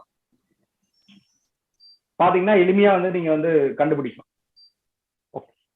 அதுக்கப்புறம் எல்லார்ட்டையும் அடுத்த நிலை கொண்டு போகணும் அப்படிங்கிற ஒரு எண்ணம் வந்து அவங்களுக்கு இருக்கு சார். 4 பேருக்கு வளர்த்து விடணும் அப்படிங்கிற ஒரு எண்ணம் வந்து இருக்கு அவங்களுக்கு. இப்ப இந்த தனுசு ராசியில பிறந்தாங்க அப்படின்னா அவங்க வந்து ஒரு கோல் செட் பண்ணி அவங்கள வந்து இந்த வழியில நீங்க பயணம் பண்ணுங்க, உங்களுக்கு நல்லா இருக்கும் அப்படிங்கறத நீங்க வந்து சொல்லிடுங்க. சரிங்களா? ஓகே. அடுத்து வந்து மகரம். மகரம் வந்து பாத்தீங்கன்னா முதலை வச்சு என்ன குணாதிசயம் சொல்றது? பிடிவாத குணம்னு சொல்லலாமா சார்? கண்டிப்பா சரியான பாயிண்ட். அதுதான் பிடிவாத குணம். இவர் மாதிரி ஒரு விடாப்புடியே யாருனாலையும் பிடிக்க முடியாது. அது எந்த ராசிக்கும் அந்த குணாதிசயமே கிடையாது. மகர ராசிக்கு வந்து பாத்தீங்கன்னா அந்த பிடிவாதம், அதாவது ஆக்ரோஷமா இருக்கும். ரொம்ப ரொம்ப ஆக்ரோஷமா இருக்கும். அந்த பிடிவாதம், அதாவது வரட்டு பிடிவாதம்னு சொல்லுவாங்க இல்லையா, இந்த வரட்டு பிடிவாதத்துடைய தன்மை வந்து இதை குறிக்கும். அதுக்கப்புறம் ஒரு இப்ப நீங்க பாத்தீங்க அப்படின்னா ஒரு குளத்துல இருக்கு அல்லது வந்து ஒரு ஆத்துலயே இருக்குன்னு வச்சுக்கலாமே, முதல்ல அது வந்து இறை வரும் வராது அதெல்லாம் அதுக்கு தெரியவே தெரியாது. அது பாட்டுக்கு அது அப்படியே காத்துக்கிட்டே இருக்கு சார். தலையை வந்து ஓபன் பண்ணி வச்சு காத்துக்கிட்டே இருக்கும். இறை வருது வரல அதெல்லாம் பிரச்சனையே இல்லை. அதை பத்தி எல்லாம் எத்தனை நேரம் வேணாலும் தன்னுடைய காரியத்துக்காக வந்து அது வந்து காத்திருந்து தன்னுடைய காரியத்தை சாதிக்கிறதும் பயன்படும். இப்போ ஒருத்தர் மகர ராசியில பிறந்த வாய்ப்பு கிடைக்கும் போது பிடிச்சுவாரு. என்ன சார்? வாய்ப்பு வரும்போது அதை பிடிச்சு கரெக்டா பிடிச்சுக்குவாரு. வாய்ப்பு வரும்போது கரெக்டா பிடிச்சுக்குவார். உடும்பு பிடின்னு சொல்லுவாங்க இல்லையா, அதே மாதிரி முதலை பிடி ரொம்ப ஸ்ட்ராங்கா இருப்பார். இதுக்கப்புறம் பாத்தீங்கன்னா எப்பவுமே வந்து வீட்டுல வந்து நல்ல பலமா இருப்பாங்க சார். தண்ணிக்குள்ளதான் இதுக்கு வந்து பலம் ரொம்ப ஜாஸ்தி. முதலைக்கு வந்து பாத்தீங்கன்னா தண்ணியில ரொம்ப பலம் ஜாஸ்தி. இதே வந்து வெளியில வரும்போது அதுக்கு 50% தான் பலம். சரிங்களா? அப்ப அந்த மகர ராசி எல்லாம் சம்பந்தப்பட்டு வரும்போது வந்து பாத்தீங்கன்னா பெரும்பாலும் வந்து அவங்க வெளியிடத்துல வந்து பாத்தீங்கன்னா ஃபர்ஸ்ட் பழகறக்கு வந்து ரொம்ப ரொம்ப கூச்சப்படுவாங்க. அப்ப அவங்கள அந்த கூச்சதெல்லாம் நம்ம வந்து போக்கி அதுக்கப்புறம் தான் அவர் வந்து டெவலப் பண்ண வைக்கணும். சரிங்களா? இதுக்கப்புறம் வந்து முதலை கண்ணீர், நீலி கண்ணீர்னு சொல்லுவாங்க இல்லையா, டக்குன்னு ஏதாவது சொல்லும் போது டக்குன்னு அழுதுருவாங்க சார். தன்னை அறியாம அழுதுருவாங்க. பாத்துருக்கீங்களா? திடீர்னு ஒருத்தங்க அழுக ஆரம்பிச்சிருவாங்க. அந்த மாதிரி ஒரு அமைப்பு வந்து அவங்களுக்கு உண்டு. ஏதோ ஒண்ணு அவங்களுக்கு டக்குன்னு ஒரு டிஸ்டர்ப் ஆகி உணர்ச்சி வசப்பட்டு அழுக ஆரம்பிச்சிருவாங்க. அது பொய்யா இருக்கலாம், உண்மையா இருக்கலாம். அது அந்த சூழ்நிலை பொறுத்து இருக்கு. புரியுங்களா? அப்ப அழுதுருவாங்க அப்படிங்கறத நீங்க வந்து ஞாபகம் வச்சுக்கோங்க. ஓகே.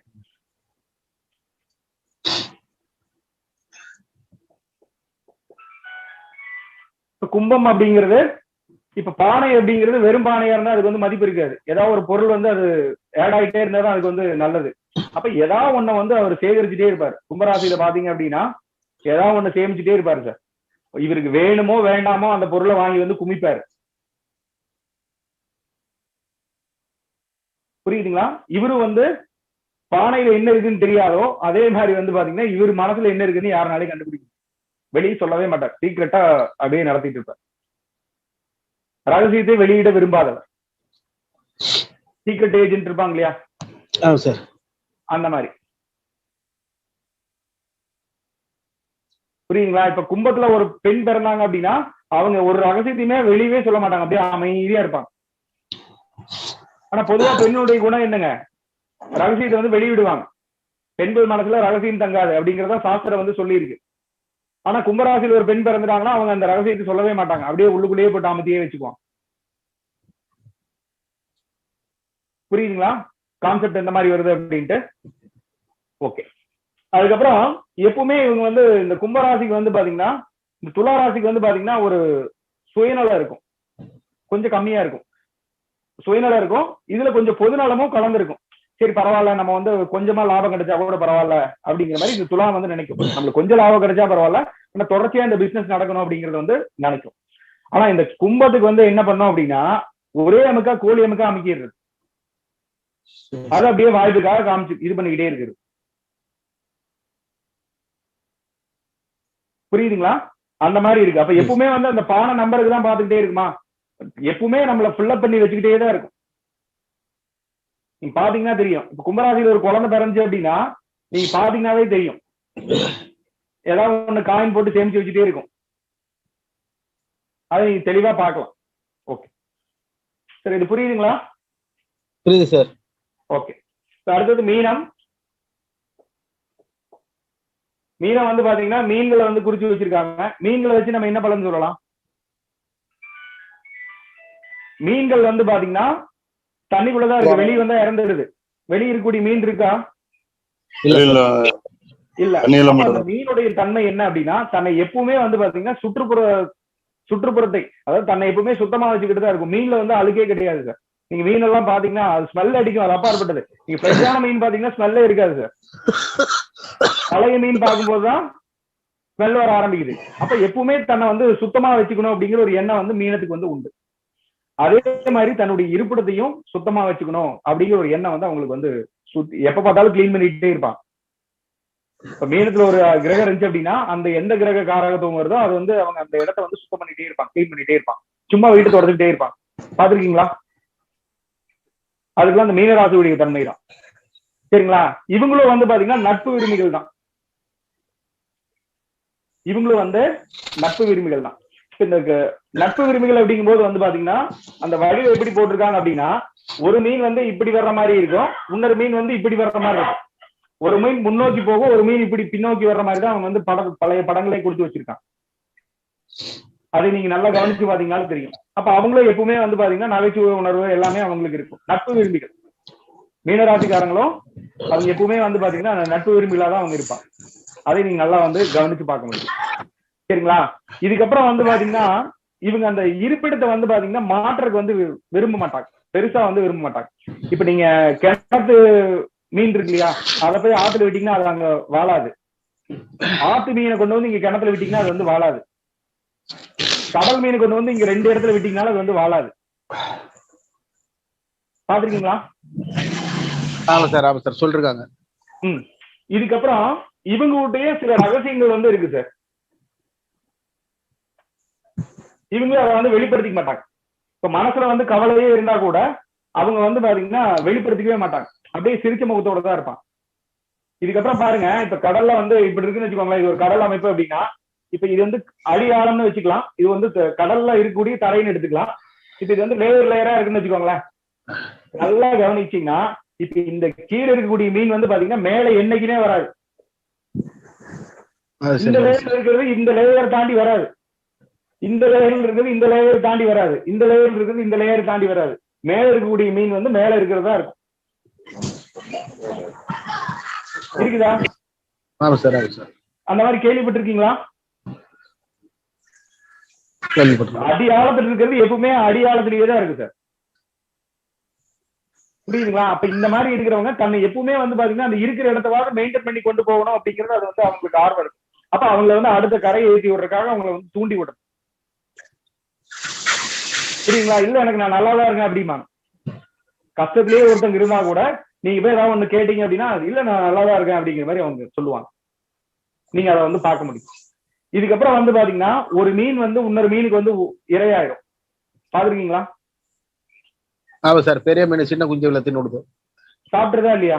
அப்போ ஒரு சூழ்நிலையின் காரணமா வந்து பாத்தீங்கன்னா இது போய் மாட்டிக்கிறதுக்கு வாய்ப்பு இருக்கு, அடுத்தவங்க போய் இது மாற்றக்கும் வாய்ப்பு இருக்கு. இது வந்து சூழ்நிலை வந்து பயன்படுத்திக்கும், அல்லது வந்து பாத்தீங்கன்னா சூழ்நிலை வந்து பாத்தீங்கன்னா இது வந்து பயன்படுத்துறதுக்கோ விட்டுரும். புரியுதுங்களா? அதை வந்து ஜென்ரலா வந்து தெரிஞ்சு வச்சுக்கோ. இது அடிஷனல் பாயிண்டா அப்படி வச்சுக்கலாம். சரிங்களா? இப்ப இது நம்ம நாடியில வந்து இதை நம்ம எப்படி பயன்படுத்த போறோம் அப்படின்னா நல்லா கவனிங்க. இப்ப இது நீங்க பேசிக்கா புரிஞ்சிருச்சு இல்லையா? கும்பராசிக்காரங்க எப்படி இருப்பாங்க? ரகசியம் காப்பார்கள். ஆமா சார், ரகசியம்.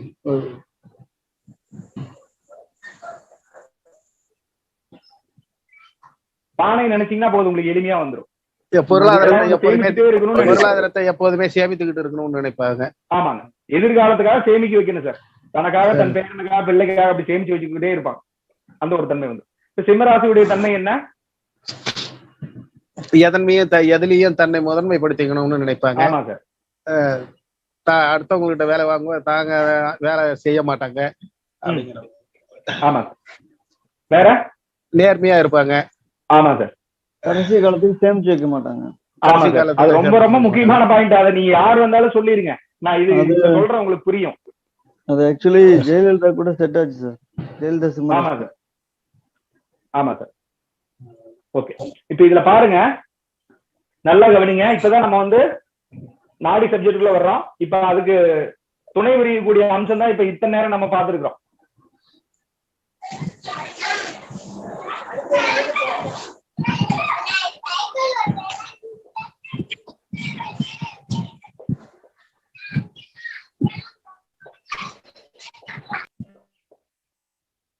இப்போ ஒரு பிரபஞ்சத்துல வந்து சூரியன் அப்படிங்கிறது வந்து மேஷ ராசியில் இருக்காருன்னு வச்சுக்கலாமே. சூரியன் குறிக்கக்கூடிய உறவு முறைகள் அப்படின்னா பிருகுநந்தி நாடி முறைப்படி அப்பாவை குறிக்கும், தன்னுடைய மூத்த மகனை குறிக்கும், தன்னுடைய மாமனாரை குறிக்கும். அவங்களுக்கு எல்லாம் வந்து பாத்தீங்கன்னா ஒரு ராசியில இருக்கும்போது அந்த ராசியுடைய கேரக்டர் வந்து அவங்களுக்குள்ள கண்டிப்பா வந்து பூந்து விளையாடும். இப்ப மேஷ ராசியில சூரியன் இருந்தா அவங்க அப்பா எப்படி இருப்பாரு? டாமினேஷனா இருப்பாரு சார். அவர் தான் லீடிங்கா மேஷராசியோட இருக்கணும், தன்மை சொன்ன பேச்ச பாருங்க. கேட்கணும். அவர் சொன்ன மேஷராசியோட பேச்ச குணாதிசயம் இப்ப கேட்கணும். இவ்வளவு நேரம் பார்த்தா இல்லையா, அதை வந்து நீங்க கிரகமா நீங்க ஏத்தி பலன் சொல்லிடலாம். மேஷராசிக்கு இவ்வளவு பார்த்தோமா? எவ்வளவு பார்த்தோம்? பார்த்தோம் சார். மேசராசிக்காரர்கள் பயமரியாதை அவர்கள் தன்னுடைய சொன்ன பேச்ச கேட்க மாட்டாங்க, தன்னை முதன்மைப்படுத்திப்பாங்க. தான் எங்க பார்த்தாலும் தான் தான் எல்லாத்துக்கும் பழமையை நினைச்சு விரும்புவாங்க. புரியுதுங்களா? இது புரிஞ்சுதுங்களா? இப்படிதான் நம்ம ஒவ்வொரு கிரகத்தையும் நம்ம வந்து பாத்தீங்கன்னா பிக்ஸ் பண்ணணும். இப்ப இந்த செவ்வாய் அப்படிங்கறது வந்து பாத்தீங்கன்னா சகோதரனை குறிக்கும். ஆண்கள் ஜாதகத்துல வந்து பாத்தீங்கன்னா செவ்வாய் அப்படிங்கிறது சகோதரனை குறிக்கும். மச்சினனை குறிக்கிறது வந்து செவ்வாய் தான். அப்புறம் சித்தப்பா வந்து செவ்வாய் குறிக்கும். பிருகுநந்தி நாடி முறையில செவ்வாய் வந்து சகோதரனை குறிக்கும், மச்சானை குறிக்கும், சித்தப்பாவை குறிக்கும். சரிங்களா? தனக்கு அடுத்த சகோதரன், ஓகேங்களா, நேரடியா அடுத்த சகோதரன் வருவா இல்லையா, அவன்லாம் செவ்வாய் அப்படிங்கிறத எடுத்துக்கோங்க. இப்ப இந்த இதுல பாத்தீங்கன்னா செவ்வாய் வந்து சிம்மத்தில் இருக்கும்போது என்ன கேரக்டர் வரும் அவனுக்கு? அந்த ஜாதகருடைய தம்பிக்கு அவர் தான் திருப்பி லீட் பண்ணணும்னு நினைப்பாரு சார். சிம்மராசியுடைய கேரக்டர் அந்த செவ்வாய்க்கு வந்து வந்துரும். வந்துருமா? வந்துரும் சார். இதே பெண்கள் ஜாதகமா இருந்துச்சு அப்படின்னா பெண்கள் ஜாதகத்துல செவ்வாய் வந்து பாத்தீங்கன்னா கணவரை வந்து குறிக்கும். பெண்கள் ஜாதகத்துல செவ்வாய் வந்து கணவரை குறிக்கும், சகோதரனை குறிக்கும், சித்தப்பாவை குறிக்கும். அப்ப அந்த சூழ்நிலைக்கு தகுந்த மாதிரி வந்து பாத்தீங்கன்னா நீங்க யாரோட கேரக்டர் கேட்கறாங்களோ நீங்க அதுக்கு தகுந்த மாதிரி வந்து நீங்க மாடிஃபை பண்ணி பலனை வந்து சொல்லிடுங்க. சிம்பிளுங்களா? ஓகே. இப்ப வந்து இப்ப சந்திரன் வந்து இங்க இருக்குன்னு வச்சுக்கோங்களேன். பிருகுநந்தி நாடி முறையில சந்திரனை குறிக்கக்கூடிய அமைப்பு அப்படின்னு பாத்தீங்கன்னா அம்மாவை குறிக்கும், மாமியாரை குறிக்கும், அக்காவை குறிக்கும். அப்ப இவங்களுடைய கேரக்டர் எப்படி இருக்கும்? பிடிவாத குணம் அதிகமா இருக்கும். பிடிவாத குணம் அதிகமா. வேற அவங்க வெயிட் பண்ணுவாங்க, ஒரு காரியத்துக்காக அவங்க வந்து வெயிட் பண்ணிக்கிட்டே இருப்பாங்க. சந்தர்ப்பத்தை பயன்படுத்தி காரியத்தை செயல்படுத்துவாங்க. அவங்க எளிதில் உணர்ச்சி வசப்பட்டு அவங்க அழுகக்கூடிய ஒரு அமைப்பு கூட அவங்களுக்கு வந்துருமா வராதா? வரும் சார். ஓகே. இப்ப இங்க சுக்கிரன் இருக்குன்னு வச்சுக்கலாமே. மனைவி எப்படி இருப்பாங்க? சுக்கிரன் அப்படிங்கிறது வந்து பாத்தீங்கன்னா மனைவி குறிக்கும், அவங்களுடைய தங்கையை குறிக்கும். சுக்கிரன் அப்படிங்கிறது மனைவி வந்து பாத்தீங்கன்னா பிடிவாத குணமா இருப்பாங்களா இல்லையா? இருப்பாங்க. இப்ப நம்ம பார்த்துட்டு இருக்கிறது வந்து பாத்தீங்கன்னா ராசி பிளஸ் கிரகம்.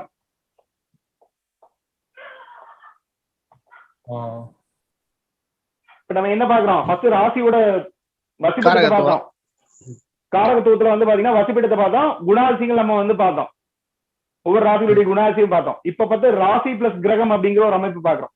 மொத்தம் அந்த 7 ஸ்டெப் சொன்னா இல்லையா நைட்டு, அதுல வந்து பாத்தீங்கன்னா 4 ஸ்டெப் நம்ம வந்து பிருகுநந்தி நாடியில பார்ப்போம். அதுல வந்து ராசி நம்ம பார்த்துட்டோம், வெறும் ராசியுடைய தன்மையை வந்து நம்ம பார்த்துட்டோம். ராசி முதல் பார்த்தோம் இல்லையா 2. இதுக்கப்புறம் இப்ப ராசியில கிரகம் இருந்தா என்ன பண்ணும் அப்படிங்கறத நம்ம இப்ப பார்த்துட்டு இருக்கோம், ராசி பிளஸ் கிரகம். இப்ப இதுல பாருங்க, இப்ப இதுல வந்து செவ்வாய் வந்து இந்த இடத்துல இருந்தா எப்படி இருப்பாரு? செவ்வாய் யாரை குறிக்கும்னு சொல்லியிருந்தோம்?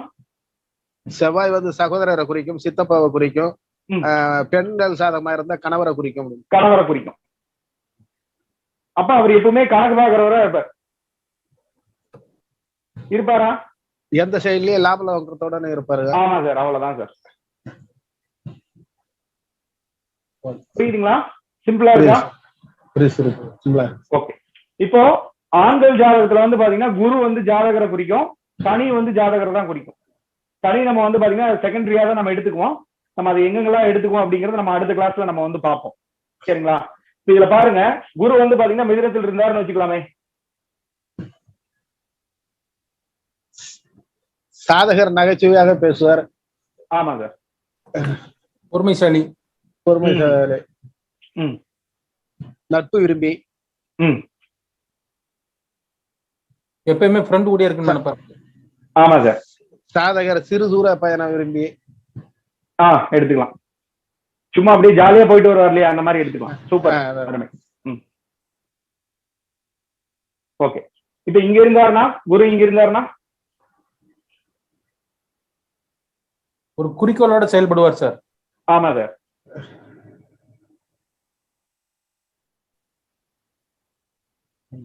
சரிங்களா, புரியுதுங்களா எப்படி வருது அப்படின்ட்டு? இது வந்து ராசி பிளஸ் கிரகம் அப்படிங்கிறது பேரு. சரிங்களா, இது இந்த ரூலை நம்ம எப்படி பயன்படுத்துவோம் அப்படின்னா இந்த மாதிரி ஒரு அமைப்புல நம்ம பயன்படுத்துவோம். இதுல வந்து பாத்தீங்கன்னா ஒரு பிரகிருதி நாடி முறையில ஒரு கிரகத்தை கூட சேர்க்கை இல்ல வச்சுக்கோங்களேன். இப்ப ஒரு ஜாதகம் வந்து கல்யாணம் ஆகுமான்னு கேக்குறாங்க. இப்ப அந்த குருவுக்கு சுக்கிரனுக்கு பார்வை இல்ல. நேத்து நம்ம பார்த்தோம் இல்லையா, 3-5-9-3-7-11-2. குருவுக்கு சுக்கிரனுக்கு பார்வை இல்லைன்னு வச்சுக்கோங்களேன். 4, 6, 8, 10 வந்துச்சு அப்படின்னா கல்யாணம் ஆகல அப்படின்னு நீங்க சொல்லிடக்கூடாது. Okay okay.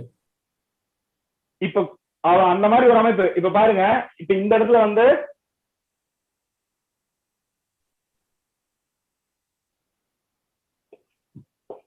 தனுசுல வந்து சுக்கிரன் இருக்கிறதா எடுத்துக்கலாம். 50% இணைவு அதுலயே குருவும் சுக்கிரனும். குரு வந்து இங்கதான் இருக்குன்னு வச்சுக்கலாம். இப்ப 10% தானே வாய்ப்பு. இப்ப நான் 10ஆம் இடத்துல இருக்கா, குருவுக்கு 10ல. ஆமா சார். இப்ப இது பார்வை இல்ல இல்லையா? அப்ப அந்த மாதிரி இல்லாத சமயத்துல வந்து பாத்தீங்கன்னா நீங்க எப்படி எடுத்துக்கணும், 50% அவருக்கு வந்து திருமணம் ஆகாது அப்படிங்கிறது நீங்க வந்து தவிர்த்திடணும். திருமணம் ஆகும், அதுக்கு அந்த கால நிர்ணயத்துல வரும்போது வந்து பாத்தீங்கன்னா என்ன காலகட்டத்துல நம்ம பண்ணணும். அப்ப இந்த மாதிரி இருக்கிறதுக்கு நம்ம ஒரு பரிகாரம் நம்ம வந்து பண்ணணும். இப்ப இந்த மாதிரி இருக்கிறத நீங்க அந்த பரிகாரம் பண்ணல அப்படின்னா அவங்க வந்து பாத்தீங்கன்னா அவங்க வந்து பிரிஞ்சு வாழ்றதுக்கும் அதிகப்படியான வாய்ப்பு இருக்கு. சூழ்நிலையின் காரணமா கல்யாணம் பண்ணிடுவாங்க சார். அமைப்பு இருக்கும்போது இந்த மாதிரி பார்வை இல்லாத போது வந்து பாத்தீங்கன்னா அவங்க வந்து கல்யாணம் பண்ணிடுவாங்க. ஆனா அவங்களுக்குள்ள அந்த ஒரு திருப்தி இல்லாம போயிடும். அப்ப அதுக்கு வந்து ஒரு சரியான ஒரு நிவர்த்தி இருக்கு. நம்ம பக்கத்துல இருக்கிற கோயிலே நீங்க வந்து அதை பண்ணிக்கலாம். அதை பண்ணும்போது வந்து பாத்தீங்கன்னா திருமண முறிவுகளை தவிர்க்கிறதுக்கு நீங்க அந்த பரிகாரம் நீங்க வந்து பண்ணிக்கலாம். புரியுங்களா? அப்ப எதுக்கு நம்ம வந்து நிவர்த்தி பண்ணணும், எதுக்கு நம்ம வழிபாடுகள் மூலியமா பரிகாரம் பண்ணணும் அப்படிங்கறது நம்ம வந்து தெரிஞ்சிட்டோம் அப்படின்னாவே நம்ம நிறைய விஷயங்கள் நம்ம வந்து கத்துக்க முடியும். காரணம் புரியுதுங்களா? இப்ப இதுல பாருங்க, இப்ப சனி வந்து பாத்தீங்கன்னாலும் ஜாதகர் தான். ஆண்கள் ஜாதகத்துல சனியும் ஜாதகர் தான், பெண்கள் ஜாதகத்துல சனி வந்து பாத்தீங்கன்னாலும் ஜாதகி தான். அப்ப அது வந்து கொடுப்பினை வந்து குறிக்கிறது வந்து சனி. புரியுங்களா? ஃபர்ஸ்ட் நம்ம வந்து ஜாதகி அப்படின்னு பார்க்கும்போது சுக்கிரனை தான் முதல்ல மெயின் படுத்தி பார்க்கணும். ரெண்டாவது செகண்டரி ஆப்ஷனா வந்து பாத்தீங்கன்னா சனியை வந்து நம்ம வந்து பார்க்கணும். இப்போ இந்த சனியை பார்க்காதனாலதான் இப்ப இந்த பிருகுநந்தி நாடி ஜோதிடத்துல நிறைய இடத்துல வந்து பாத்தீங்கன்னா தவறுகள் வர்றதுக்கு ரொம்ப வாய்ப்புகள் அதிகமா இருக்கு. அவங்க வந்து சனியை முன்னிலைப்படுத்துறது இல்லை, அவங்க தொழில்காரனுக்கு மட்டும் வந்து பாத்தீங்கன்னா அதை வந்து அவங்க பயன்படுத்திட்டு இருக்காங்க. புரியுதுங்களா? அப்போ ஒரு ஜாதகருக்கு வந்து குரு அப்படின்னா அவருக்கு முயற்சி மூலமா கிடைக்கிறது என்னவோ அதை வந்து பாத்தீங்கன்னா குருவை வச்சு பார்க்கணும். ஒருத்தருக்கு அந்த கொடுப்பனை மூலியமா என்ன கிடைக்குதோ அதாவது விதிப்படியை வச்சு விதிப்படி. சரிங்களா? ஆனா அது வந்து கேட்கிறப்ப கிடைக்காது. பிரியாணி கிடைக்குமா? பிரியாணி கிடைக்கும். எப்ப பிரியாணி கிடைக்கும்? நீங்க பழைய சாப்பாடு சாப்பிட்டதுக்கு அப்புறமா பிரியாணி கிடைக்கும். அப்ப உங்களால சாப்பிட முடியுமா? சாப்பிட முடியல, அல்லது நீங்க சாப்பிட முடியாம கூட போலாம். இருக்கா இல்லையா? அப்ப அந்த கர்மா அப்படிங்கிற அடிப்படை வந்து பாத்தீங்கன்னா சனி. இப்ப என்ன சொல்ல வரேன்னு புரியுது இல்லையா? இப்ப பாருங்க, இப்ப இதுல பாருங்க, சுக்கிரன் வந்து இந்த இடத்துல இருக்குன்னு வச்சுக்கலாம். இப்ப மிதுனத்துல வந்து குரு இருக்குன்னு வச்சுக்கலாம். இப்ப இதுக்கு வந்து குரு சுக்கிரனுக்கு பார்வை இருக்கா? இல்ல சார்.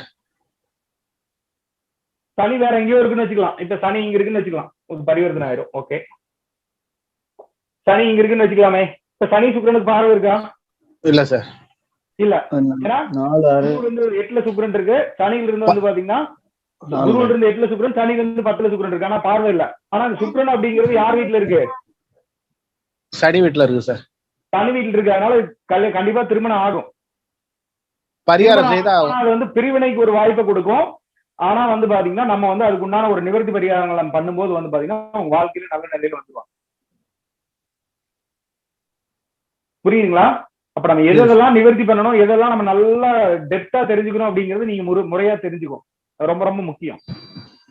என்னடா இது ரூலே வரலையே அப்படிங்கிற மாதிரி நீங்க நினைக்க வேண்டாம். அப்ப நீங்க அது பழைய ஜாதகங்களா எடுத்து நீங்க ஆய்வு பண்ணி பாத்தீங்க அப்படின்னாவே உங்களுக்கு பல விஷயங்கள் புரிய ஆரம்பிக்கும். புரியுதா இல்லையா? புரியுது சார். இப்ப ஏன்னா இப்ப நிறைய பக்கம் ஜாதகம் பார்த்து திருமணம் ஆகலைன்ட்டு வருவாங்க. ஆனா வந்து பாத்தீங்கன்னா நம்ம ஜாதக ரீதியா சார் என்ன சார் எனக்கு திருமணம் ஆகாதுன்னு சொல்றாங்க, எப்படி சார் அப்படின்னு பாப்பாங்க. அப்ப அதுக்கு சில நிவர்த்திகள் பண்ணும்போது வந்து பாத்தீங்கன்னா அவங்களுக்கு திருமணம் ஆகிறதையும் நம்ம வந்து பார்க்க முடியும்.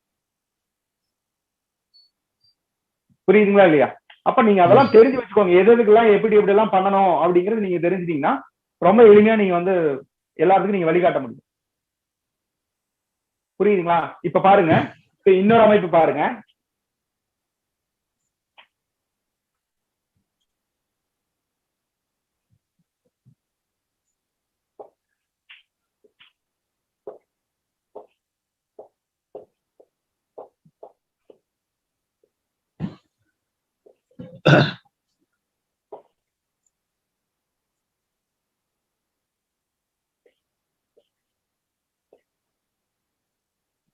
இது ஒரு ஆண் ஜாதகம்னு வச்சுக்கலாமே.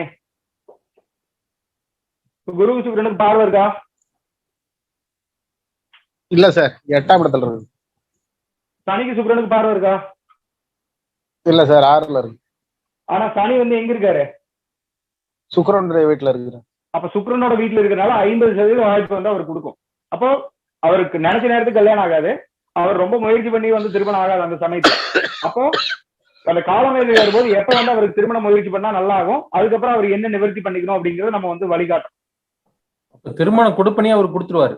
ஆமா சார், கொடுப்பனையா கொடுத்துருவாரு. பட் அந்த டயத்துக்கு சாப்பாடு கிடைக்காது, அந்த மாதிரி வச்சுக்கோங்க. இது ஒரு தாமத திருமணத்தை தான் குறிக்கும். ஓகே ஓகே, புரியுதுங்களா கான்செப்ட் எப்படின்ட்டு? புரியுது சார். இப்ப சனிக்கு சுக்கிரனுக்கு இடையில 5லயாவது இல்ல 2, 12லயாவது கிரகங்கள் இருந்ததுன்னா அதை தொட்டு நான் அப்புறம் சொல்றேன் சார், அது ஒரு ரூல் இருக்கு, நான் அப்புறம் சொல்றேன். சரிங்க சார். ஏன்னா அது கன்ஃபியூஸ் ஆயிரும் மத்தவங்களுக்கு. இப்போதைக்கு நான் உங்களுக்கு இந்த ராசி பிளஸ் கிரகத்தை வச்சு மட்டும் நான் உங்களுக்கு பேசிட்டேன். சரிங்க சார், ஓகே. ஏன்னா அதை நீங்க கிளியரா புரிஞ்சுட்டீங்கன்னாவே போதும் உங்களுக்கு. ஒரு கிரகம் அதை நீங்க அந்த முன்பின் கிரகத்துல அதை பார்க்கணும். இந்த கிரகம் இங்க வந்து பாத்தீங்கன்னா செவ்வாய் இருந்துச்சுன்னு வச்சுக்கோங்களேன். ஆமா, செவ்வாய் இருந்துச்சுன்னு வச்சுக்கோங்களேன். சனி வந்து பாத்தீங்கன்னா செவ்வாய் மூலியமா சுக்கிரனை தொடர்பு கொள்ளும். அல்லது தம்பி இருந்தாருன்னா தம்பிக்கு முன்னாடி கல்யாணம் ஆயிரும். நம்ம அதெல்லாம் ரூல், அது வேற, அது வேற வேற கான்செப்ட். அதெல்லாம் சொல்றேன், டெப்தா சொல்றேன் சார் உங்களுக்கு. மொத்தம் 19 நாள் இருக்கு, இப்பதான் 2 நாள் முடிஞ்சிருக்கு இல்லையா? 17 நாள் இருக்கு, உங்களுக்கு முழுமையா வந்து கொடுத்துருவேன், கவலைப்படாது. ஓகே, இதுல வேற ஏதாவது சந்தேகம் இருக்கா சார்? இப்ப பாருங்க, ஒரு ஆண் ஜாதகம் ஒரு பெண் ஜாதகத்தை அமைக்கிறேன், அதுல பாத்தீங்கன்னா உங்களுக்கு கிளியரா புரியும். ஏன்னா இது ஏன் சொல்றேன் அப்படின்னா, இதை வந்து பாத்தீங்கன்னா நிறைய இடத்துல வந்து அவங்க பாக்குறது கிடையாது. பிரிகுந்தி நாடி ஜோதிடம் படிக்கிறவங்களே நிறைய இடத்துல அவங்க வந்து பாக்குறது கிடையாது. அதனால சில தவறுகள் வந்துடக்கூடாது அப்படிங்கிறதுக்காக நான் சொல்றேன். நான் கத்துக்கிட்டது உங்களுக்கு முழுமையா கொடுத்தாதான் உங்களுக்கு நிறைய விஷயங்கள் புரிய ஆரம்பிக்கும், அதுக்காக சொல்றேன். ஓகே, இதுல பாருங்க, இப்ப இந்த இடத்துல வந்து பாத்தீங்கன்னா சுக்கிரன் இருக்கு, இப்ப இங்க வந்து பாத்தீங்கன்னா செவ்வாய் இருக்கு. கணவர் ஜாதகத்துல, அதாவது பெண்கள் ஜாதகத்துல கணவர் குறிக்கிறது செவ்வாய். ஓகேவா? இப்ப இதுல பாருங்க, சுக்கிரனுக்கு செவ்வாய்க்கு பார்வை இருக்கா? இல்ல சார். புரியுதுங்களா? இப்ப சனி வந்து இந்த இடத்துல இருக்கிற மாதிரி வச்சுக்கலாமே. சனிக்கு செவ்வாய்க்கு பார்வை இருக்கு. ஓகே, இப்ப சனிக்கு செவ்வாய்க்கு பார்வை இருக்கா? இல்ல சார், 4ஆம் இடத்துல இருக்கு. அப்ப அந்த அமைப்பில் இருக்கும்போது வந்து பாத்தீங்கன்னா சுக்கிரன் வந்து செவ்வாயோட வீட்டுல இருக்கு இல்லையா? ஆமா சார். சுக்கிரன் வந்து செவ்வாயோட வீட்டுல இருக்கிறனால அவங்களுக்கு வந்து பாத்தீங்கன்னா அந்த திருமண வாழ்க்கை வந்து அமைச்சு கொடுக்கும். காரணம் புரியுதுங்களா எப்படி சொல்ல வர்றேன் அப்படின்ட்டு? இப்ப இதே வந்து இந்த செவ்வாய் வந்து இந்த இடத்துல இருக்கிறதா வச்சுக்கலாமே. இப்ப பார்வை இருக்கா? இது வந்து ஒரு ஆண் ஜாதகம்னு வச்சுக்கோங்க.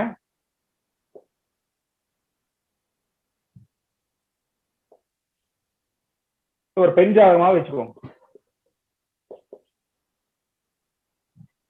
இப்ப இதுல வந்து திருமண குறிக்கக்கூடியது செவ்வாய் யாரோட வீட்டுல இருக்கு? சனியோட வீட்டுல இருக்கு சார். சனியோட வீட்டுல இருக்கு. அப்போ இதுக்கு வந்து சனி பார்வை இருக்கணும் அப்படிங்கிற அவசியம் கிடையாது. அப்ப இந்த எந்த காலகட்டமோ அந்த கால நிலையத்துல வரும்போது நம்ம வந்து தெரிஞ்சுக்குவோம். இந்த சனி அப்படிங்கிற கும்பராசியில வந்து பாத்தீங்கன்னா செவ்வாய் இருக்கிறனால அது ஒரு வாய்ப்பை வந்து கொடுக்கும். அதை பயன்படுத்தாத அப்பாற்பட்டதா, அது அவங்களுடைய நிலைமை. நீங்க உங்கள்கிட்ட ஒரு வழி தேடி வரும்போது நீங்க அவங்களுக்கு கொடுக்கணுமா கொடுக்க கூடாதா? நல்ல வழி காமிக்கலாம் இல்லையா? அதை தான் நான் உங்களுக்கு வந்து பதிவு பண்றேன். ஓகே, இப்ப 10ன்றது கணக்கு கிடையாது. ஆனா சனியோட வீட்டுல செவ்வாய் இருக்கிறதுனால அந்த வாய்ப்பை ஏற்படுத்தி கொடுக்கும் அப்படின்னு நம்ம. ஆமா சார், ஆமா சார். அது எப்ப ஏற்படுத்தி கொடுக்கும் அப்படிங்கறத நம்ம கால நேரத்தில் பார்ப்போம். ஓகே, கோச்சார ரீதியா எப்பப்பெல்லாம் நம்ம வந்து பயன்படுத்துவோம் அப்படிங்கறத நம்ம வந்து பார்ப்போம். ஓகே, இன்னைக்கு நடத்தின சப்ஜெக்ட்ல ஏதாச்சும் டவுட் இருந்தா சொல்லுங்க.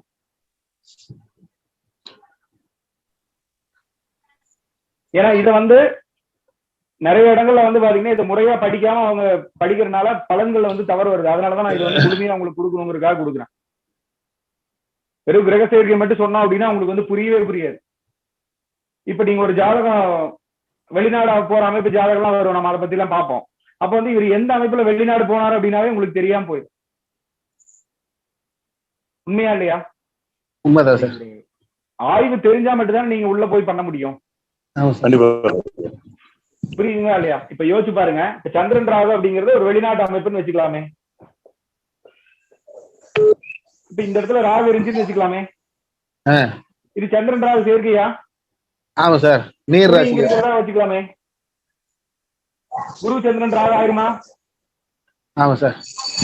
அப்ப அந்த காலகட்டத்துல அவர் வந்து வெளிநாடு போவார். எந்த காலகட்டம் அப்படிங்கறது நம்ம வந்து பின்னாடி பார்ப்போம். இப்ப அந்த இடத்துல எப்படி வெளிநாடு போனாரும் நீங்க தேட வேண்டியது இல்லையா? சந்திரன் எங்கடா காணோம் நீங்க தேட வேண்டாம் இல்லையா? Okay sir. அவருடைய சந்திரன் எங்க இருக்கு? சந்திரன் கடகராசிலேயே இருக்கு. கடகராசியில சந்திரனே இருக்கு. இப்ப புரியுதுங்களா எதுக்காக இவ்வளவு விஷயம் சொல்றேன் அப்படின்ட்டு? புரியுது சார். அவ்வளவுதான் சார். ரொம்ப ரொம்ப சிம்பிள். வேற யாராச்சும் புரியலனா கூட கேட்கலாம் சார்.